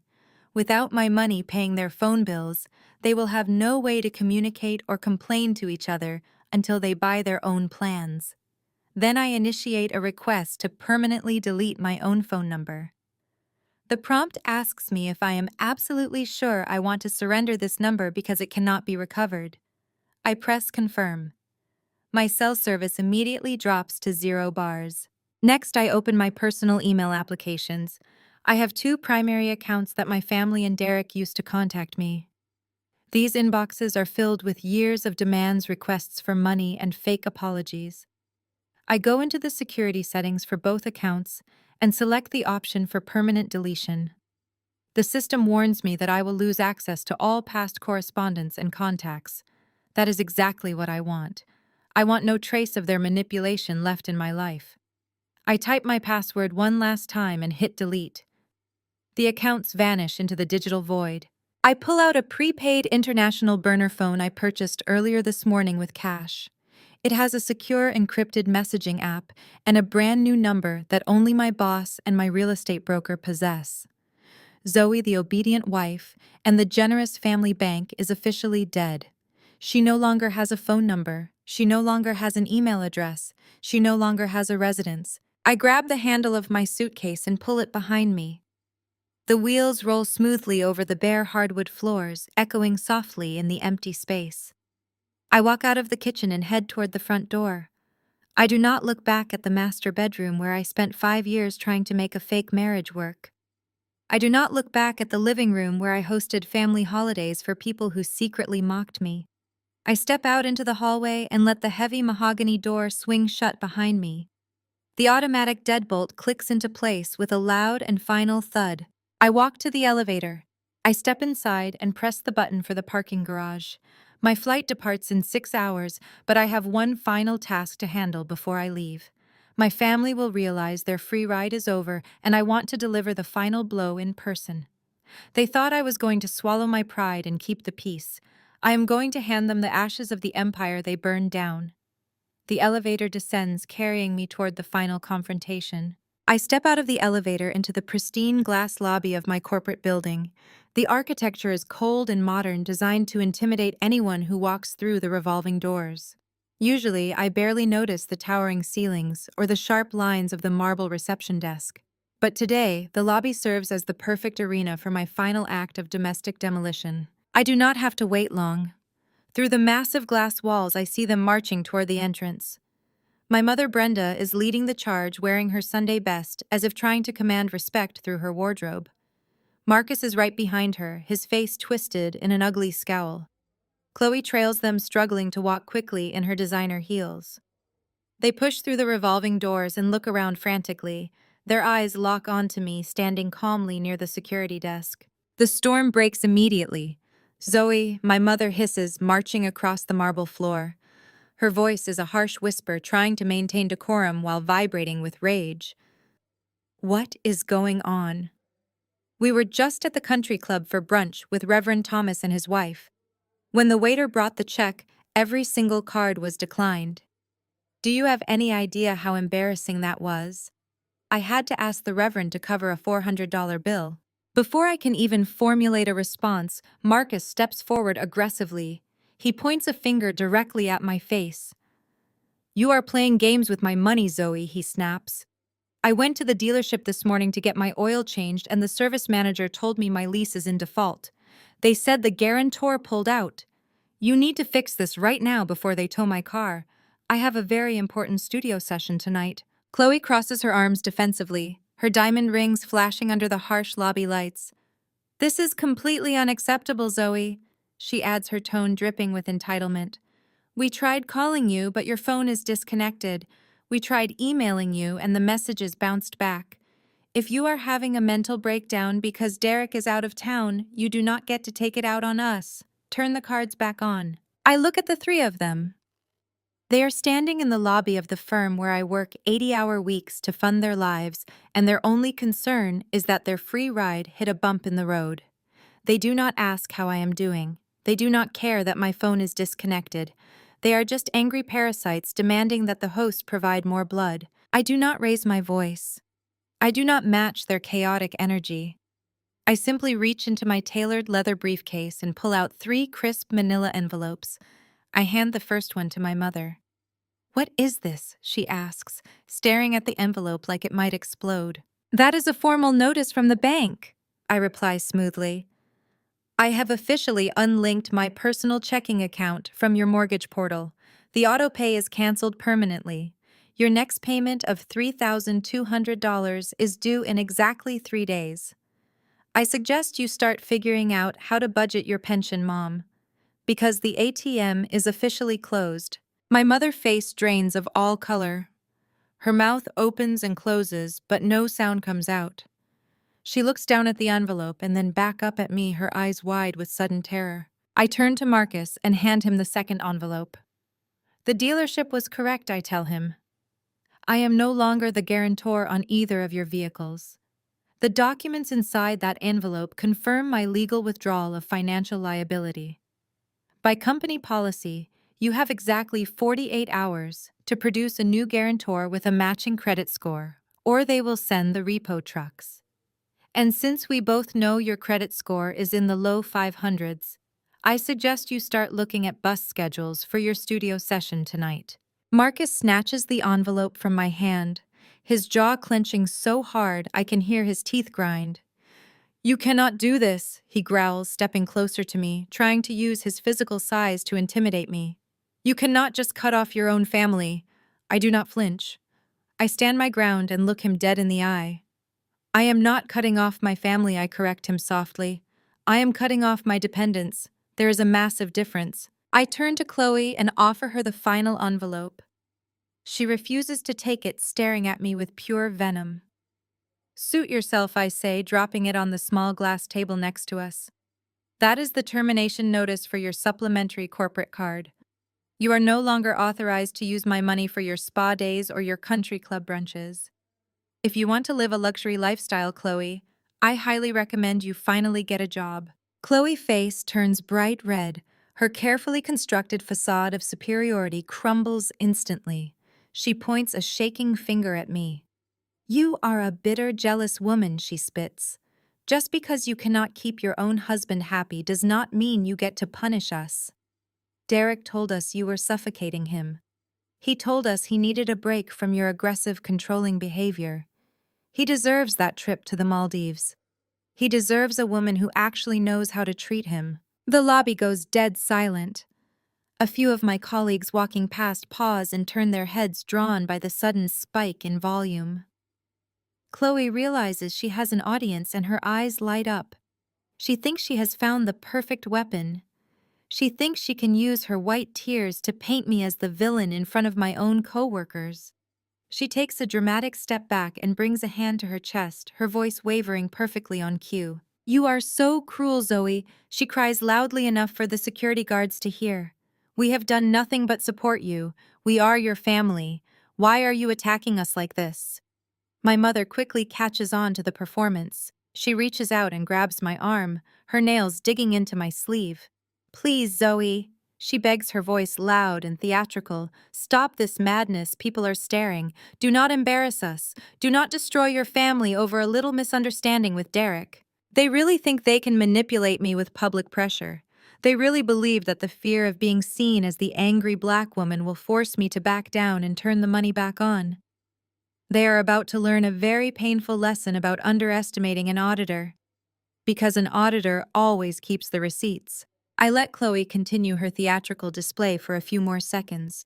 She brings both hands to her face, her shoulders shaking with artificial sobs. She looks around the lobby, making sure she has the attention of my colleagues, who are now lingering near the elevator banks.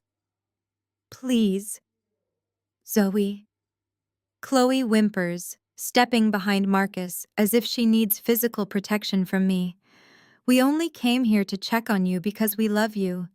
You are acting so erratic and hostile. We are terrified of what you might do next. Just give us back our financial access so we can help you through this mental crisis. You do not have to be this angry, intimidating person. Her performance is a masterclass in weaponized victimhood. She is deliberately using buzzwords like hostile and intimidating to paint a very specific caricature of me. She wants the white executives walking through the lobby to see a frightened, innocent white woman being bullied by an aggressive, out-of-control black woman. It is an old, tired script, and for a brief moment it seems to be working. A few of the junior associates exchange nervous glances. The head of building security, a burly man named Davis, starts walking slowly toward our group, his hand resting near his radio. My mother sees the security guard approaching and doubles down on the narrative. She reaches out and tries to grab my wrist, her voice raising an octave. Officer, please help us, she cries out, pointing at me. My daughter is having a psychotic break. She is cutting her own family off from everything and threatening us. She needs psychiatric help right now. Marcus puffs out his chest, standing tall and trying to look like the reasonable man trying to de-escalate a dangerous situation. Come on, Zoe, he says loudly. Stop making a scene at your job. Just turn the credit cards back on, and we will forget this whole crazy outburst ever happened. Davis, the security guard, steps up to our circle. Is there a problem here, Ms. Wilson, he asks, looking directly at me. He knows me well. I greet him every morning at 6 a.m. when I arrive for work. He can clearly see that I am standing perfectly still, my voice calm and my hands visible, while my family screams and cries around me. There is a slight problem, Davis, I say, keeping my tone conversational and light. These three individuals are trespassing. They are demanding that I continue to fund their luxury lifestyles after helping my husband hide his extramarital affair. They seem to think that causing a public disturbance will force me to submit to their financial extortion. Chloe gasps loudly, letting out a fresh fake sob. That is a lie, she wails. We never extorted her. We are just trying to be a loving family and she is attacking us. She is completely delusional. I smile. It is the same chilling smile I gave my mother in the driveway last night. I do not argue with Chloe. I do not raise my voice to defend my character. Instead, I reach into the pocket of my blazer and pull out my new phone. Before I left my mother house last night, I made sure to discreetly press record on my voice memo app the moment I walked into the kitchen. I wanted a personal record of their betrayal just in case I ever felt tempted to forgive them. Now that recording is going to be their public execution. I unlock the screen, maximize the volume, and hit play. The audio is crystal clear, echoing perfectly in the high-ceilinged lobby. The voice of Chloe fills the air, dripping with condescension and cruelty. Well, Zoe, we did not want to be the ones to tell you, but I saw Derek pictures on his private social media account earlier today. The beaches in the Maldives look absolutely stunning. You really cannot blame him for needing a break. The recording continues, capturing my mother dismissing my pain. Derek is a good man. He is a provider at heart, but you emasculate him by making all the money. Keep this quiet. Do not embarrass this family with a divorce. Then the audio captures Marcus the brother demanding my money. Hey, do not drag me into this. Derek spotted me a few grand last month when I was tight on cash. You should just chill out and let the man breathe. Finally, the recording captures Chloe delivering her closing argument of pure entitlement. You know, Zoe, you really need to learn how to soften up. A man like Derek needs a woman who knows how to relax and cater to his needs. If you were not so aggressive all the time, maybe he would have taken you to the beach instead of needing to find peace somewhere else. I press pause. The silence that falls over the corporate lobby is absolute and suffocating.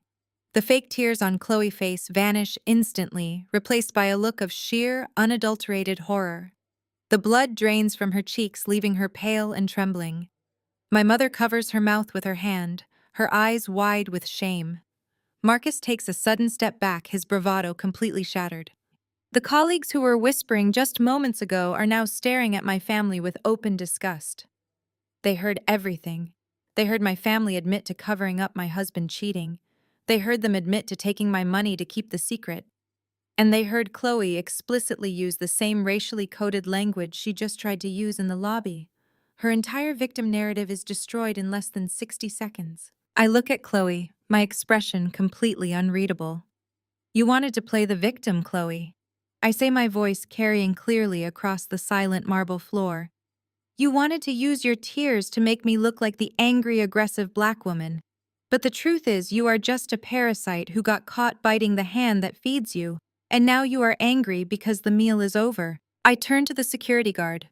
Davis, I say calmly, these people are no longer welcome in this building. Please escort them off the premises immediately. If they refuse to leave or try to return, you have my full authorization to involve the local police and press trespassing charges. Davis nods, his expression hardening as he looks at my family. You heard the lady, he barks, gesturing toward the revolving doors. Time to go, right now. Marcus tries to open his mouth to argue, but Davis steps closer, putting a firm hand on his radio. Do not make me call for backup, buddy, Davis warns. Move. My mother bursts into genuine tears this time. Zoe, please, she begs, reaching out for me again. Do not do this. We are your family. We can talk about this. There is nothing left to talk about, I reply, turning my back on them. Enjoy the reality you created, Mom. I do not look back as Davis and two other security guards who have just arrived physically herd my screaming mother, my humiliated brother, and my completely silent sister-in-law out the glass doors. I hear the muffled sounds of their protests fading away as they are pushed out onto the busy Chicago sidewalk. They came here to publicly shame me into submission. Instead, they publicly exposed themselves as greedy enablers and left with absolutely nothing. I straighten my blazer, take a deep breath, and walk toward the private elevator bank. I have a meeting with the senior partners in 10 minutes to finalize my exit strategy. The heaviest weight of my past has just been permanently removed. Now it is time to secure my future. The adrenaline from the lobby encounter is still pumping through my veins as the elevator doors slide open on the executive floor. The thick carpet muffles my footsteps as I walk past the glass-walled conference rooms toward the corner office. I do not feel shaken by my family public display. If anything, their attempt to humiliate me only confirmed that I am making the exact right decision. I reached the heavy wooden door belonging to Richard, my managing director, and knocked twice before entering. Richard is sitting behind his massive oak desk, reviewing a stack of quarterly reports. He looks up and gestures for me to sit down. "You are right on time, Zoe," he says, taking off his reading glasses. "I assume the paperwork is ready." I open my briefcase and hand him a sealed folder. Everything is signed and notarized. "Richard," I say, taking a seat in the leather chair opposite him. "My formal resignation from the Chicago office, along with my acceptance of the lateral transfer to the Zurich branch." Richard opens the folder and reviews the documents. "We are going to miss you here, Zoe," he says, his tone genuinely regretful. "You have been the backbone of the audit department for 5 years. But I understand why you want the change. The Zurich office is lucky to have you. And frankly, with the relocation package we structured, you will be living very comfortably. It is an incredibly lucrative package. Because I am a senior auditor with a flawless track record, the firm agreed to cover all my moving expenses, provide a generous housing stipend for my first year in Switzerland, and bump my base salary by 30% to account for the cost of living adjustment.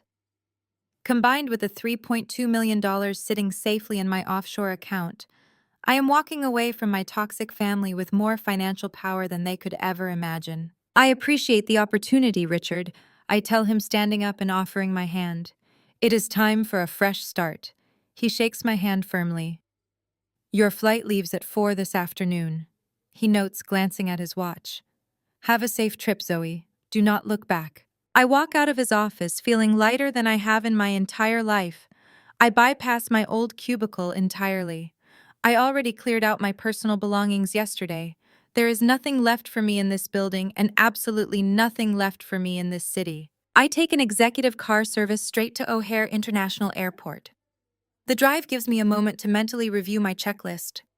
The penthouse is sold and empty. The credit cards are dead. The cars are about to be repossessed. My mother mortgage is unpaid. My phone number is deleted. The execution was flawless. I arrive at the international terminal and breeze through the premium security line. I do not have to worry about checking multiple bags because I only have my single suitcase. I head straight to the first-class lounge. I find a quiet corner overlooking the tarmac, plug my new burner phone into the charging port, and order a sparkling water. Just out of curiosity, I connect to the lounge Wi-Fi and open a web browser to check the news from the Maldives. A quick search reveals that a massive tropical storm system has moved into the Indian Ocean, grounding all outbound flights for at least the next 24 hours. I let out a soft laugh. Even the weather is conspiring against Derek. He is trapped in a luxury resort with a furious mistress, no money, and no way to fly home, even if he managed to beg someone for the ticket fare. He is quite literally weathering the storm of his own making. They announce the boarding call for my flight to Zurich. I gather my things and walk toward the gate. The first-class cabin is a sanctuary of quiet luxury. I find my pod, stow my suitcase, and settle into the plush reclining seat. The flight attendant immediately approaches with a silver tray. "Champagne to start your journey, miss," she asks with a warm smile. I look at the crystal flute filled with golden bubbles.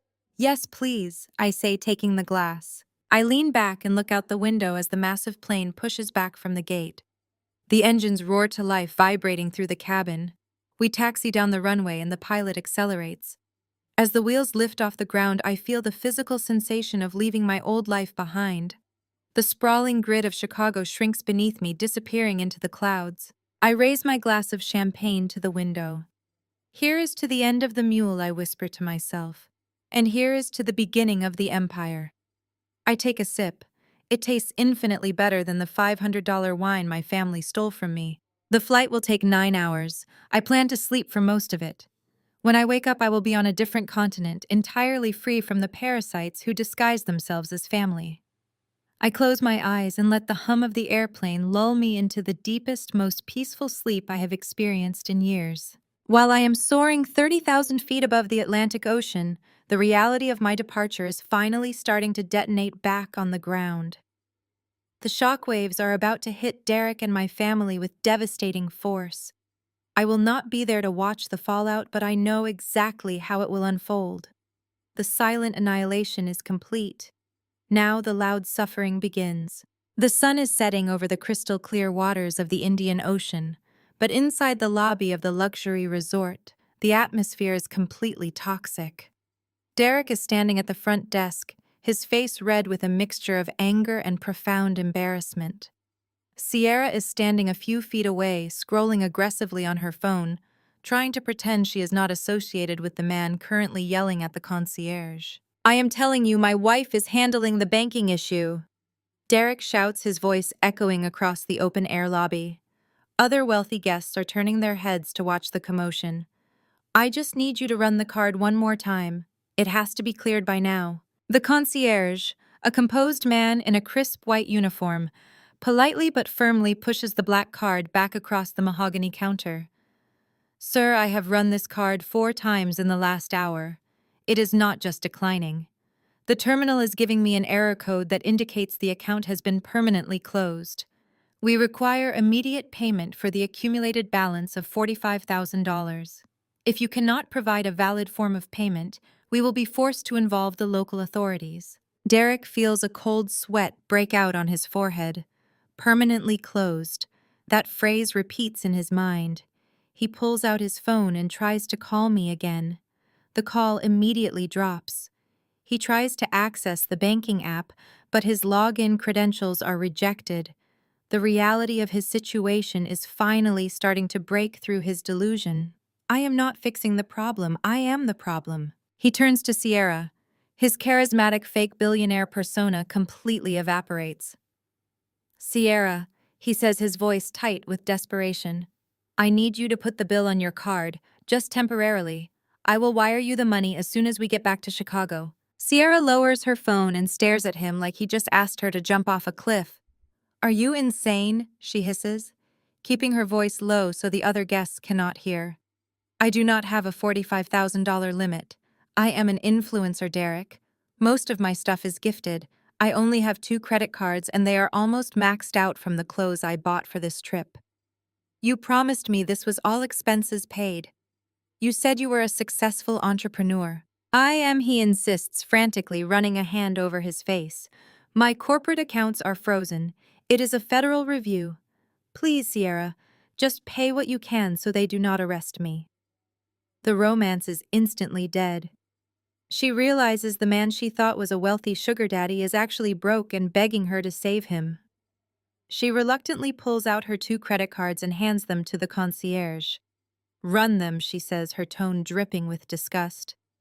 "Just get us out of here." The concierge runs the cards. Both of them approve for a combined total of $7,000, completely maxing out Sierra available credit. It is a drop in the bucket compared to the massive bill. The resort manager is called out to the front desk. After a humiliating 30-minute negotiation in a private office, Derek is forced to sign a legally binding promissory note agreeing to pay the remaining $38,000 within 14 days or face international legal action and potential criminal fraud charges. They are escorted back to their room by security and told to pack their bags immediately. The dream vacation is officially over, but their nightmare is just beginning. Because Sierra cards are maxed out, they have no way to purchase first-class tickets home. Derek has to spend the next 2 hours on the phone with his mother Brenda, begging her to buy them flights. Brenda, who is already panicking about her own missed mortgage payment, and the scene at my office, reluctantly uses her emergency credit card to buy 2 economy-class tickets on the cheapest airline she can find. The journey back to Chicago takes 32 grueling hours. They are crammed into small seats at the back of the plane, next to the bathrooms. The tension between them is unbearable. Sierra refuses to speak to him. She spends the entire flight glaring out the window, mourning the loss of the luxury lifestyle she thought she had secured. Derek spends the flight nursing a massive headache, trying to figure out how to spin this disaster when he gets home. He still believes that once he walks into the penthouse, he can sweet-talk me into forgiving him. He thinks he can use his charm to manipulate me back into the role of the compliant wife. The plane finally touches down at O'Hare. They retrieve their luggage in absolute silence. Sierra refuses to share a cab with him. She hails her own ride, tossing her bags into the trunk without looking back. "Call me when your bank account actually works," she snaps before slamming the car door. Derek is left standing on the curb, exhausted, humiliated, and completely alone.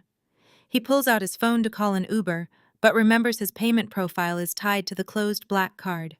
He has to walk back inside the terminal, find an ATM, and withdraw the last $60 he has in his personal checking account just to pay for a regular taxi back to the city. The taxi drops him off in front of the luxury high-rise. He takes a deep breath, trying to compose himself. He straightens his wrinkled jacket and runs a hand through his hair. He is preparing his apology speech. He is ready to act remorseful, to promise he will change, and to beg for my forgiveness. He thinks the worst part of his ordeal is over. He has no idea that the real punishment is waiting for him on the top floor. Derek steps into the grand lobby of the Gold Coast high-rise. The familiar scent of polished marble and expensive lilies usually fills him with a sense of superiority, but tonight it just makes his headache worse. He nods at the evening concierge, who looks up from his desk with a highly confused expression. The concierge opens his mouth to say something, but Derek waves him off, acting like he is in a rush. He does not have the energy to engage in small talk or answer questions about his sudden return. He heads straight for the private elevator banks and presses the button for the penthouse level. The ride to the top floor is agonizingly silent. Derek uses the reflection in the polished brass elevator doors to fix his posture. He practices his sad, apologetic face. He plans to tell Zoe that the Maldives trip was just a terrible misunderstanding, a desperate attempt to clear his head because the pressure of his startup was destroying his mental health. He knows exactly how to play her. He just needs to get inside the apartment and turn on the charm. The elevator doors slide open with a soft chime. Derek steps out into his private foyer. He walks up to the heavy mahogany door and reaches into his pocket for his keys. He slides the familiar brass key into the lock and turns it.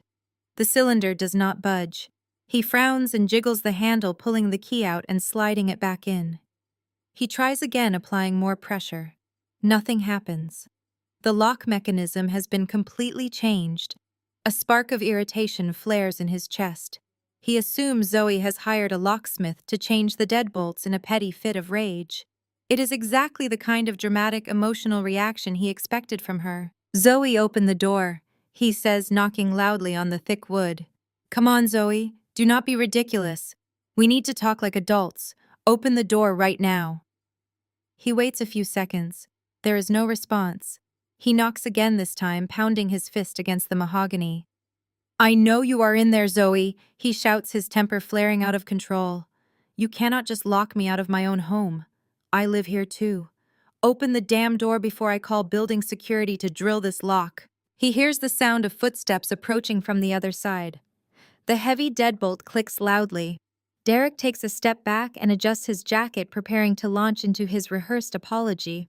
The door swings inward, but the person standing in the doorway is not his wife. Derek stares in absolute confusion. Standing in front of him is a tall, older man with silver hair, wearing a tailored cashmere sweater and expensive linen trousers. The man holds a glass of sparkling water and looks at Derek with an expression of deep annoyance. He has the distinct aura of European old money. "Can I help you?" the older man asks, his voice thick with a crisp Swiss accent.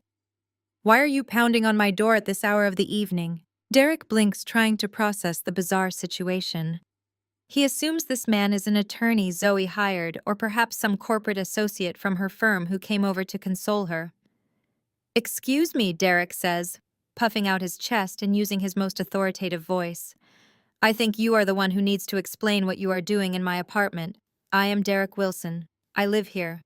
Now step aside and tell my wife to come to the door right now." The older man raises a single silver eyebrow. He does not look intimidated. In fact, he looks at Derek like he is a complete lunatic. "You do not live here, Mr. Wilson," the man replies calmly, taking a sip of his water. "And your wife is certainly not here. I suggest you leave before I call the authorities." Derek lets out a harsh laugh of disbelief. "Are you crazy?" he snaps, taking a step closer. "This is my penthouse. I have lived here for 5 years. Zoe is playing games. Let me inside right now. He tries to push past the man into the entryway, but the older man holds his ground and shoves Derek back with surprising physical strength. The sudden movement causes the front door to swing open a few inches wider. For the first time, Derek is able to look past the stranger's shoulder and see directly into the apartment. The words die in his throat. The breath is violently knocked out of his lungs. He expects to see his massive white leather Italian sectional sofa. He expects to see the 85-inch television and the expensive abstract oil paintings he curated. He expects to see the custom crystal chandelier hanging over the dining table.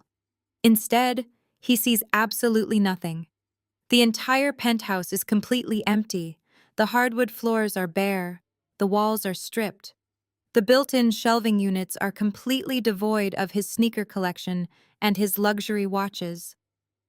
Even the heavy silk curtains have been removed from the floor-to-ceiling windows, leaving the apartment looking like a massive echoing glass box. It is a hollow shell.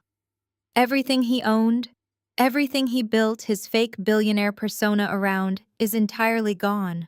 What Derek whispers, his voice barely audible, his eyes wide with terror. What happened to my things? Where's the furniture? The older man sighs, clearly losing his patience. I have no idea what you are talking about. I purchased this property yesterday morning in a cash transaction. The seller turned the keys over to my escrow agent entirely unfurnished. Now, I do not know what kind of domestic dispute you are involved in, but this real estate belongs to me. You are trespassing on private property. Derek feels his knees go weak. Purchased, he repeats, staring blindly into the empty void of the living room. That is impossible. This is marital property. She cannot sell it without my signature. Take that up with your lawyers, the man says sharply. But if you do not step away from my door this exact second, I am pressing the panic button and having building security drag you out in handcuffs. The reality of the situation crashes down on Derek with the weight of a collapsing skyscraper. Zoe did not just freeze his credit cards. She sold the entire penthouse out from under him. She liquidated everything. He suddenly remembers the corporate LLC documents she had him sign years ago, the ones he never bothered to read because they bored him. He realizes with sickening clarity that he signed away his rights to the only valuable asset he had ever lived in. He is not just locked out. He is entirely legally homeless. Derek takes a trembling step backward. His suitcase suddenly feels incredibly heavy in his hand. The older man glares at him one last time before stepping back and pulling the heavy mahogany door shut. The deadbolt slides into place with a loud final click that echoes down the quiet hallway. Derek is left standing completely alone in the pristine corridor. He has no money, no credit cards, no car, and no home. The custom clothes on his back and the single suitcase in his hand are the only things he possesses in the world. The grand lie he spent 5 years carefully constructing has been instantly obliterated. He pulls out his phone with shaking hands and dials Zoe's number again. He desperately hopes that this is all just a terrible nightmare, that she will pick up the phone and tell him it is a cruel joke. A robotic, automated voice fills his ear. "We are sorry. The number you have reached has been disconnected and is no longer in service." The phone slips from his trembling fingers and clatters onto the polished marble floor. Derek sinks to his knees, pressing his face against the cold wood of the door that no longer belongs to him. The silent revenge he never saw coming has entirely destroyed him. Derek pushes himself up from the cold marble floor of the hallway. The heavy mahogany door stands closed before him, an impenetrable barrier to the life he used to live. Before he can even attempt to knock again, the elevator doors slide open at the end of the hall. 2 large building security guards step out, their expressions grim. The new owner must have pressed the panic button the moment he shut the door. The guards do not ask questions. They grab Derek by the arms and physically march him into the elevator. He is too stunned to fight back. He rides down to the lobby in absolute silence, staring blankly at the floor numbers ticking downward. The guards march him past the front desk, where the concierge refuses to even look at him. They push him through the revolving glass doors and out into the biting chill of the Chicago evening air. "Do not come back. Mr. Wilson," one of the guards says, his voice flat and authoritative. You are officially trespassing. If you step foot on this property again, we will have you arrested. Derek stumbles onto the concrete sidewalk, his expensive leather shoes scraping against the pavement. He sets his single suitcase down next to a street lamp and shivers. The reality of his situation is completely paralyzing. He pulls his phone from his pocket again, staring at the screen. The automated message echoing in his ear earlier plays on a loop in his mind. The number is disconnected. Zoe is completely gone. Desperation claws at his chest. He opens his banking application, praying that he at least has access to their joint savings account. He types in his password with trembling fingers. The loading circle spins for what feels like an eternity. When the dashboard finally appears, the screen is glaringly white. He looks at the total available balance. It reads $0.00. He refreshes the page, thinking it must be a glitch. The number remains a harsh, unforgiving 0. He clicks on the transaction history. He sees a massive outgoing wire transfer dated yesterday, routing every single dollar to an undisclosed offshore account. Below that, he sees the notification that the account is scheduled for permanent closure. A wave of severe nausea washes over him. Zoe did not just lock him out. She meticulously drained the blood from his entire financial existence. She took the money she earned, the home she bought, and the lifestyle she funded, and completely erased him from the equation. He is standing on the street with absolutely nothing to his name. Just as the panic threatens to pull him under, a black SUV aggressively pulls up to the curb right in front of him. The passenger window rolls down. It is Sierra. She did not go home. She redirected her ride and followed him to the Gold Coast because the panic over her maxed-out credit cards was eating her alive. She needs the $7,000 he promised to wire her immediately. "Derek!" she snaps, leaning out the window. Her face is twisted in an ugly scowl. "I have been sitting in this car for 20 minutes waiting for the transfer alert. Where is my money? I have rent due next week, and both my cards are completely declined because of your stupid luxury resort. Transfer the money right now." Derek looks at her. The young, beautiful influencer he flew across the world to impress now looks like an absolute nightmare. He opens his mouth to speak, but his throat is completely dry. He takes a step toward the vehicle, his hands shaking. "Sierra, I cannot," he stammers, his voice cracking. "I do not have it." "What do you mean you do not have it?" she yells, her voice pitching up an octave. "You said your wife was fixing the corporate accounts. You said you were a millionaire entrepreneur. Go upstairs to your fancy penthouse, get your checkbook, and write me a check." Derek looks down at his designer suitcase sitting on the dirty concrete. He looks back up at the towering glass building that he is no longer allowed to enter. "I do not have a penthouse," he confesses, the words tasting like ash in his mouth. "My wife sold it. She emptied the bank accounts. She disconnected her phone. I am locked out, Sierra. I have $0. I am completely broke." Sierra stares at him for a long, terrifying moment. Her eyes dart from his wrinkled suit to his solitary piece of luggage, and finally to the security guards, watching them from the other side of the lobby glass. The illusion shatters completely. She realizes the devastating truth. Derek is not a wealthy visionary who needed a break from his stressful life. Derek is a complete fraud. He is a parasite who lived off his successful wife, and now the host has violently detached him. "You broke loser," she screams at the top of her lungs. The sound echoes down the busy street, causing pedestrians to stop and stare. "You used my credit cards. You made me pay for your pathetic romantic getaway because you do not have a single dime of your own. You are a joke, Derek. You are a complete joke." "Please, Sierra," he begs, taking another step toward the car. "Do not do this right now. I have nowhere to go. Let me stay at your apartment just for tonight. I can figure this out tomorrow. I promise I will get your money back." Sierra laughs. It is a harsh, cruel sound completely devoid of sympathy. "Stay at my apartment," she scoffs. "Are you insane? I am an influencer. I do not date homeless men who live off their wives. You are pathetic. Do not ever contact me again." She rolls up the window before he can say another word. She taps the driver's seat, and the black SUV speeds away from the curb, merging seamlessly into the evening traffic. Derek watches the taillights disappear down the street, taking his final shred of dignity with them. He is standing completely alone on the sidewalk. The wind whips through the city, cutting through his thin jacket. Passers-by cast judgmental glances at the grown man crying on the street corner next to a designer suitcase. He has no wife to rescue him. He has no mistress to stroke his ego. He has no home to shelter him, and no money to buy a warm meal. The empire he thought he controlled was never his to begin with. He is a king without a kingdom, entirely banished to the cold streets of the city. He reaches into his pocket and pulls out the last $60 he withdrew at the airport. It is the entire sum of his net worth. He looks down at the crumpled bills and realizes he has only one option left. He has to take the bus to his mother house. He has to crawl back to the family he thought he had outgrown. He grabs the handle of his suitcase and begins the long, humiliating walk to the bus stop. The city bus smells faintly of stale coffee and damp floor mats.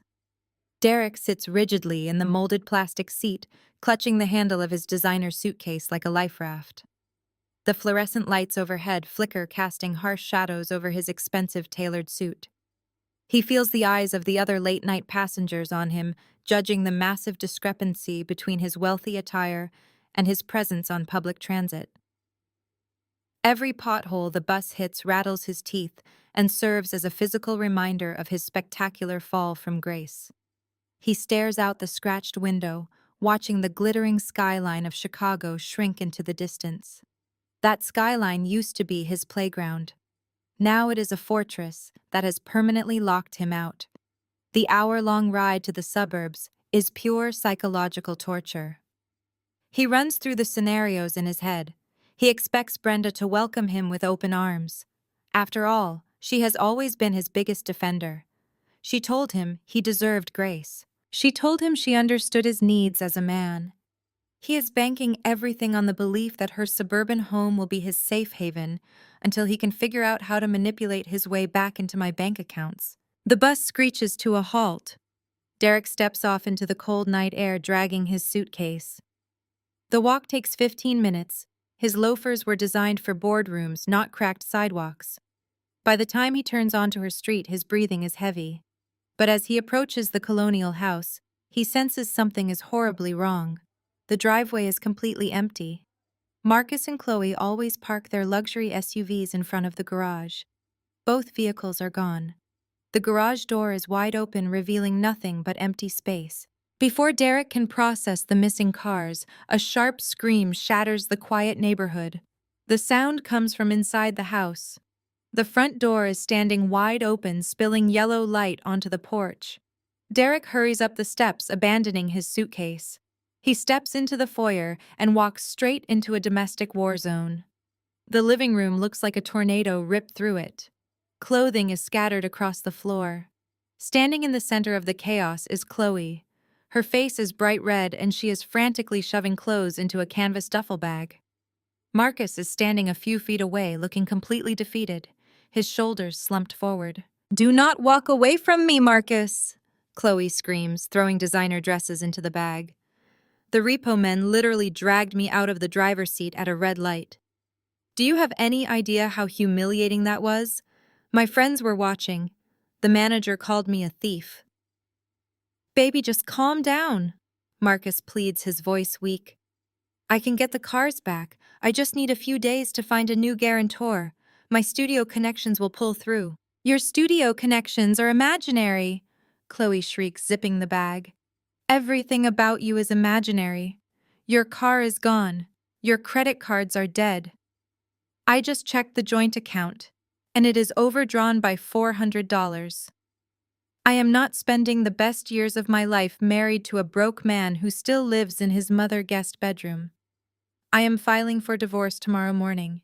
Do not ever call me again." Chloe grabs the handles of her heavy bag and spins around, marching toward the hallway. She stops dead when she sees Derek standing in the foyer.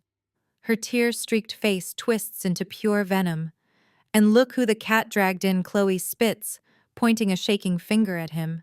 "The fake billionaire. This is all your fault, Derek. If you could have just kept your pants zipped and stayed out of the Maldives, Zoe would never have snapped. You ruined my life. You ruined my marriage. I hope you freeze on the streets. She shoves her shoulder hard into Derek's chest to get past him and storms out the front door. Derek watches her march down the driveway, disappearing into the dark street. Marcus does not even look at him. My brother just sinks onto the couch, burying his face in his hands, crushed by his new reality. Derek slowly walks past the living room toward the kitchen. He hears quiet, ragged sobbing. He finds Brenda sitting at the kitchen island where they had all laughed just 24 hours ago. She is not laughing now. Her head is bowed as she holds official bank documents. Brenda, Derek says softly, taking a step forward. I need a place to stay. Zoe locked me out. Brenda slowly raises her head. Her eyes are swollen from hours of crying. She looks at Derek, but the maternal warmth she always extended to him is gone. It has been replaced by a cold, hollow look of absolute despair. She slides the thick stack of papers across the granite countertop. Derek steps closer and looks down. It is a formal foreclosure warning. The notice states that the primary financial backer has withdrawn all support, and the property will be seized if the balance is not paid. She cut the payments, Brenda whispers, her voice cracking with grief. My beautiful house is going to be auctioned off. I have nothing. Brenda, I am so sorry, Derek says, reaching out. We will fix this. We are family. Family? Brenda repeats, letting out a broken laugh. You are not family, Derek. You are the parasite that killed the host.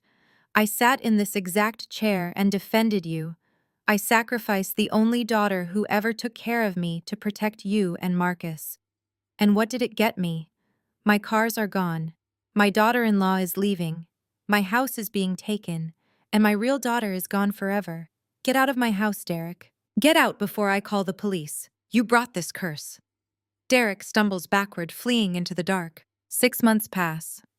Half a year feels like a lifetime when you are busy building an empire instead of carrying dead weight. I am sitting on the sun-drenched balcony of my new apartment in Zurich, overlooking the pristine waters of Lake Zurich. The air is crisp, and the distant snow-capped Alps look like a painting against the bright blue sky. My laptop is open on the small glass table in front of me. Today is the day I finally drop the guillotine on the last remaining thread connecting me to my past. It took Derek 6 months to scrape together enough money to hire a lawyer. Knowing my mother's financial situation, she probably took out a high-interest payday loan just to fund his legal fees. He hired a man named Arthur Vance, a predatory strip mall attorney known for taking desperate cases on contingency, hoping to bully a quick settlement out of wealthy spouses. They managed to track down my legal representation in Chicago and filed a motion demanding a mandatory Zoom mediation for the divorce proceedings. I click the link to join the meeting. My high-powered corporate attorney Sarah is already in the virtual room.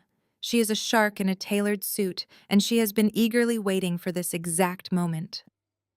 A few seconds later, 2 more video squares pop onto the screen. One is Arthur Vance sitting in a dingy office with fake wood paneling. The other is Derek.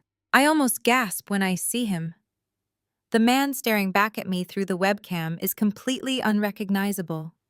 The tailored Italian suits are gone, replaced by a cheap wrinkled dress shirt that looks like it came from a discount bin.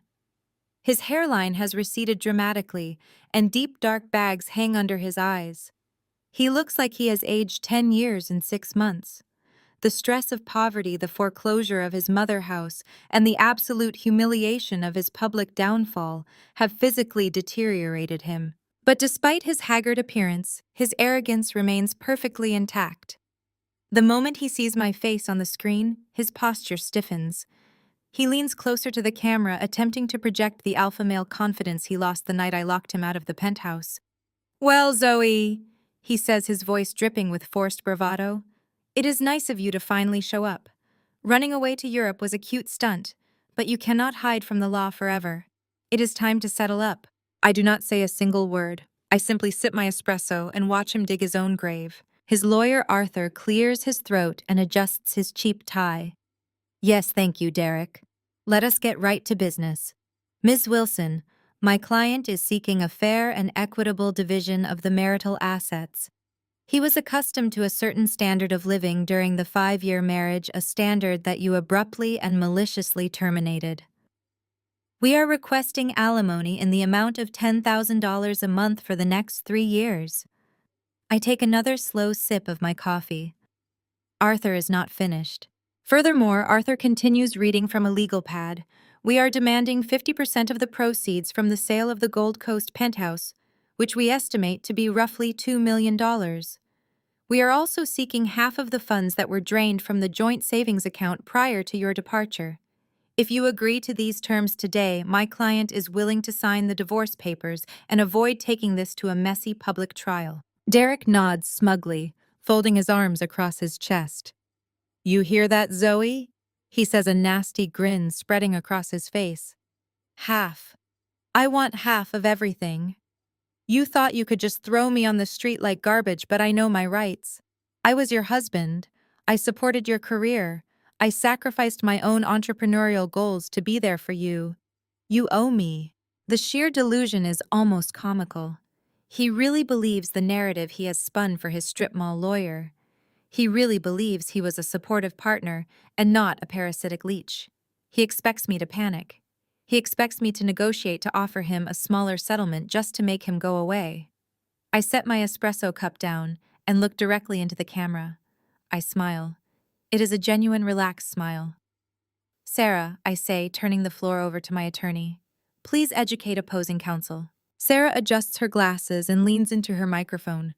The predatory energy radiating from her is palpable even through the screen.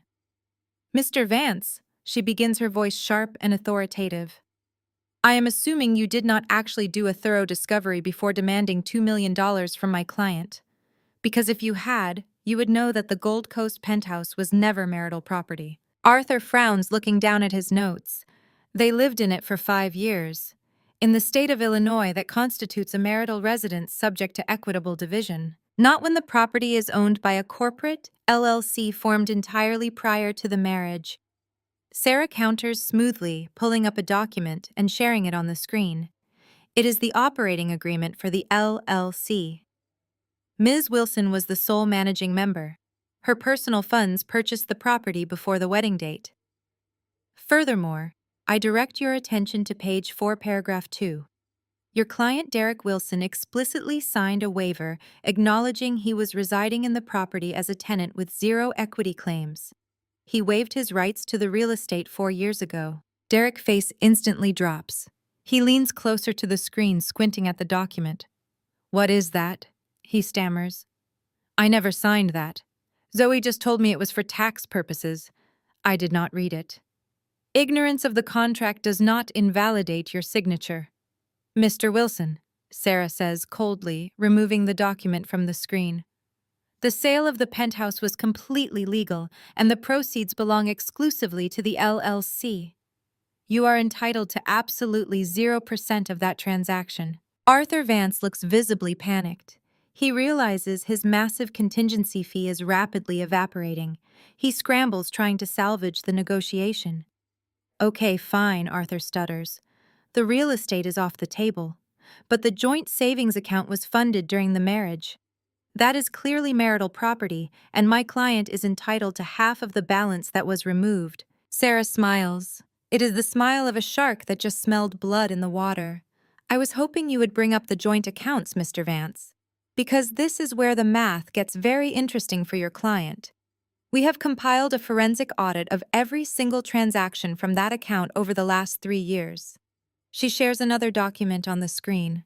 This one is a massive spreadsheet highlighted in bright red. During the marriage, Sarah continues, my client deposited 100% of her income into that account. Your client deposited 0. But more importantly, your client withdrew thousands of dollars for non-marital purposes. Specifically, he used joint marital funds to finance an extramarital affair. Derek turns deathly pale. His eyes dart around his dingy room like he is looking for an escape hatch. We have the receipts, Sarah says, her voice turning lethal. Hotel rooms, designer handbags, and a $45,000 charge for a luxury resort in the Maldives.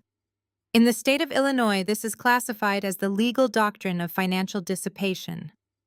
When a spouse spends marital assets on an affair, they are legally required to reimburse the marital estate. She pauses, letting the silence hang heavy over the virtual meeting. Derek is no longer smiling. He looks like he is going to be sick. So Sarah concludes, closing the spreadsheet. Not only is my client rejecting your demand for alimony and asset division, but we are filing a countersuit. Derek Wilson legally owes Zoe Wilson $62,000 in dissipated funds. You do not get half of her empire, Derek. You just get the bill for your betrayal. Arthur Vance stares at the spreadsheet on his screen with his mouth slightly open. The silence in the virtual mediation room is absolute. The predatory confidence he had just moments ago has completely vanished. He looks from the spreadsheet to my attorney Sarah, and then slowly turns his head to look at his own client. Derek is completely frozen. His eyes are darting frantically across the screen, reading the itemized list of his own betrayal. Every expensive dinner, every luxury upgrade, and the massive $45,000 charge from the underwater resort in the Maldives is staring right back at him. Wait a minute, Arthur says, his voice noticeably shaking. You cannot just claim financial dissipation based on a few credit card charges. You have to definitively prove these funds were spent on an extramarital affair and not just a solo vacation or a business trip. Sarah does not even blink. She clicks another button on her keyboard. A new set of documents appears on the shared screen. I do not need to assume anything, Mr. Vance, she says, her voice crisp and authoritative. I have the official flight manifests from the airline, clearly showing Derek Wilson and Sierra Miller occupying 2 first-class seats. I have the hotel registration form signed by your client requesting a romantic couples package. And most importantly, I have a screenshot of a text message your client sent directly to my client on the night of their 5th wedding anniversary. The screenshot of Derek's text message fills the screen. I am in the Maldives with Sierra. She is worth this trip. Sarah reads the text message out loud, her tone completely devoid of emotion. I believe that constitutes definitive proof, Mr. Vance. In the state of Illinois, financial dissipation occurs when a spouse uses marital property for their own sole benefit for a purpose unrelated to the marriage at a time when the marriage is undergoing an irreconcilable breakdown. By taking his mistress to the Maldives on their anniversary, your client officially triggered the breakdown of the marriage while simultaneously setting fire to marital funds. The law is incredibly clear. He must reimburse the marital estate. And since my client was the sole earner of the marital estate, he must reimburse her directly. Derek's face turns a sickly shade of gray. I do not have $62,000, he yells, leaning into his webcam. You know I do not have that kind of money, Zoe. I am sleeping on a friend couch. I do not even have a car. How am I supposed to pay you? That is not our concern, Mr. Wilson, Sarah replies sharply. If you do not agree to sign a settlement today acknowledging this debt, we will take this to trial. We will obtain a formal legal judgment against you. We will garnish whatever future wages you ever manage to earn. We will place liens on any property you ever attempt to buy. This debt will follow you for the rest of your life. Arthur Vance is sweating profusely now. He realizes his massive contingency fee is completely dead. There is no $2 million payout. There is no wealthy wife eager to settle. There is only a massive mountain of debt and a client who lied to him. But Arthur tries one last desperate maneuver to save face. Okay, fine, Arthur stammers, pulling at his collar. The dissipation is noted, but my client is still legally entitled to spousal support. He has no income. He became accustomed to a luxury lifestyle during the marriage. The court will mandate that your client provide temporary maintenance so he can get back on his feet. We are still demanding the $10,000 a month. I actually laugh out loud. The sound startles Derek. He looks at my video feed, his eyes wide with a mixture of fear and hatred. You really do not understand how any of this works, do you, Mr. Vance? Sarah asks, shaking her head in genuine pity. Even if a judge decided to entertain the absurd notion of awarding spousal support to an adulterous husband who actively defrauded his wife, we have a simple mathematical offset. Let us pretend a judge awards him $2,000 a month. We would simply file an immediate motion to garnish 100% of that alimony to satisfy his $62,000 dissipation debt. He will not see a single penny. He will get absolutely $0 and 0 cents. Derek sinks back into his chair. The fight completely drains out of him. The terrifying reality of his legal standing has finally crushed the last remaining fragment of his ego. He is not getting half of my empire. He is not getting a monthly allowance. He is walking away with absolutely nothing. Actually, Sarah continues, her voice dropping to a dangerous whisper. There is one more thing your client is walking away with today. She pulls down the shared screen and looks directly at Derek. When you used the corporate black card to fund your little tropical getaway, you violated the strict terms of the cardholder agreement. My client flagged those charges as unauthorized personal use and submitted your text message as proof of fraud. The bank conducted a full investigation. They agreed with our assessment. My client corporate reserve was completely refunded. Derek's eyes widen in sheer terror. What does that mean, he whispers. It means, Sarah says, smiling coldly, the $45,000 charge did not just disappear. The bank transferred the liability directly to you. You signed the supplementary cardholder agreement, making you personally responsible for any unauthorized fraudulent charges. The bank is currently preparing to sue you for the defaulted balance. You do not just owe my client money, Derek. You owe a massive international banking conglomerate $45,000 plus interest and legal fees. The silence that follows is deafening. Derek opens his mouth, but no words come out. He looks like a man who has just been sentenced to life in prison. He looks at his lawyer silently, begging him to find a loophole to perform some kind of legal miracle. But Arthur Vance is done. He furiously gathers his papers and shoves them into his cheap briefcase. You lied to me, Derek. Arthur snaps, completely ignoring the webcam. You told me you owned that penthouse. You told me you were a legitimate business partner. You are a broke fraud, and you just wasted hours of my time. Arthur leans toward the camera one last time.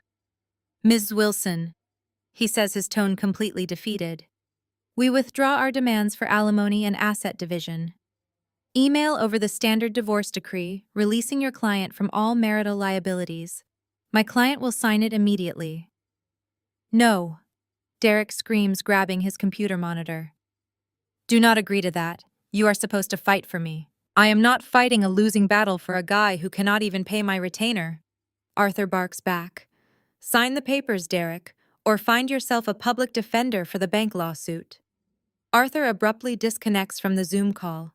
His video square goes completely black, leaving only Derek and me staring at each other across the digital divide. The great visionary entrepreneur has been completely legally and financially annihilated. The sound of the laptop snapping shut echoes on the balcony like a judge striking a gavel. It is the final ruling on a marriage that should never have happened. I push the computer aside and pick up my espresso cup. The coffee is still warm. I take a sip and let my eyes wander over the breathtaking view spread out before me. The pristine blue waters of Lake Zurich sparkle under the afternoon sun. Snow-capped mountains rise majestically in the distance, creating a picture-perfect skyline that feels a million miles away from the concrete and chaos of Chicago. I take a deep breath of the crisp alpine air. My shoulders are completely relaxed. My jaw is unclenched. For the first time in my adult life, I am not carrying the crushing weight of other people's expectations.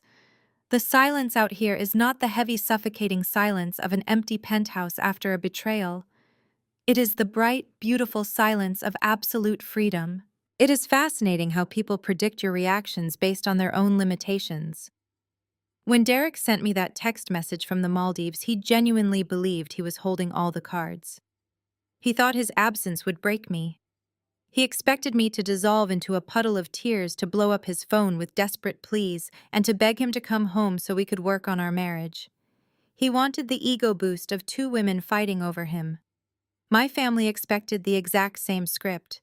They expected the strong black woman to put on her armor, swallow her pride, and endure the ultimate disrespect just to keep the family image intact. They wanted me to forgive the unforgivable so the money train would keep running on schedule. They all profoundly misunderstood the architecture of my mind. I am an auditor. I evaluate assets and I identify liabilities. When an asset becomes a toxic liability, you do not negotiate with it. You do not cry over it. You cut it from the ledger completely. I recently heard through the corporate grapevine about the current state of the people I left behind. The bank did not show any mercy to my mother. After she missed 3 consecutive mortgage payments, they initiated formal foreclosure proceedings. She lost the beautiful suburban home I bought for her and was forced to move into a cramped one-bedroom apartment on the gritty south side of the city. She spends her days complaining to anyone who will listen about her selfish daughter, but the audience for her victim routine has entirely disappeared. Marcus, my golden child brother, had both of his luxury SUVs repossessed within the same week. Without my credit cards to fund his VIP nightclub appearances and his fake studio sessions, his entire persona collapsed. Chloe left him exactly as she promised. She filed the divorce papers, packed her designer bags, and moved back in with her parents, leaving Marcus completely broke and alone. He now rides the public bus to a minimum-wage retail job. And Derek is currently living the exact life he deserves. After the mediation call, his predatory lawyer dropped him entirely.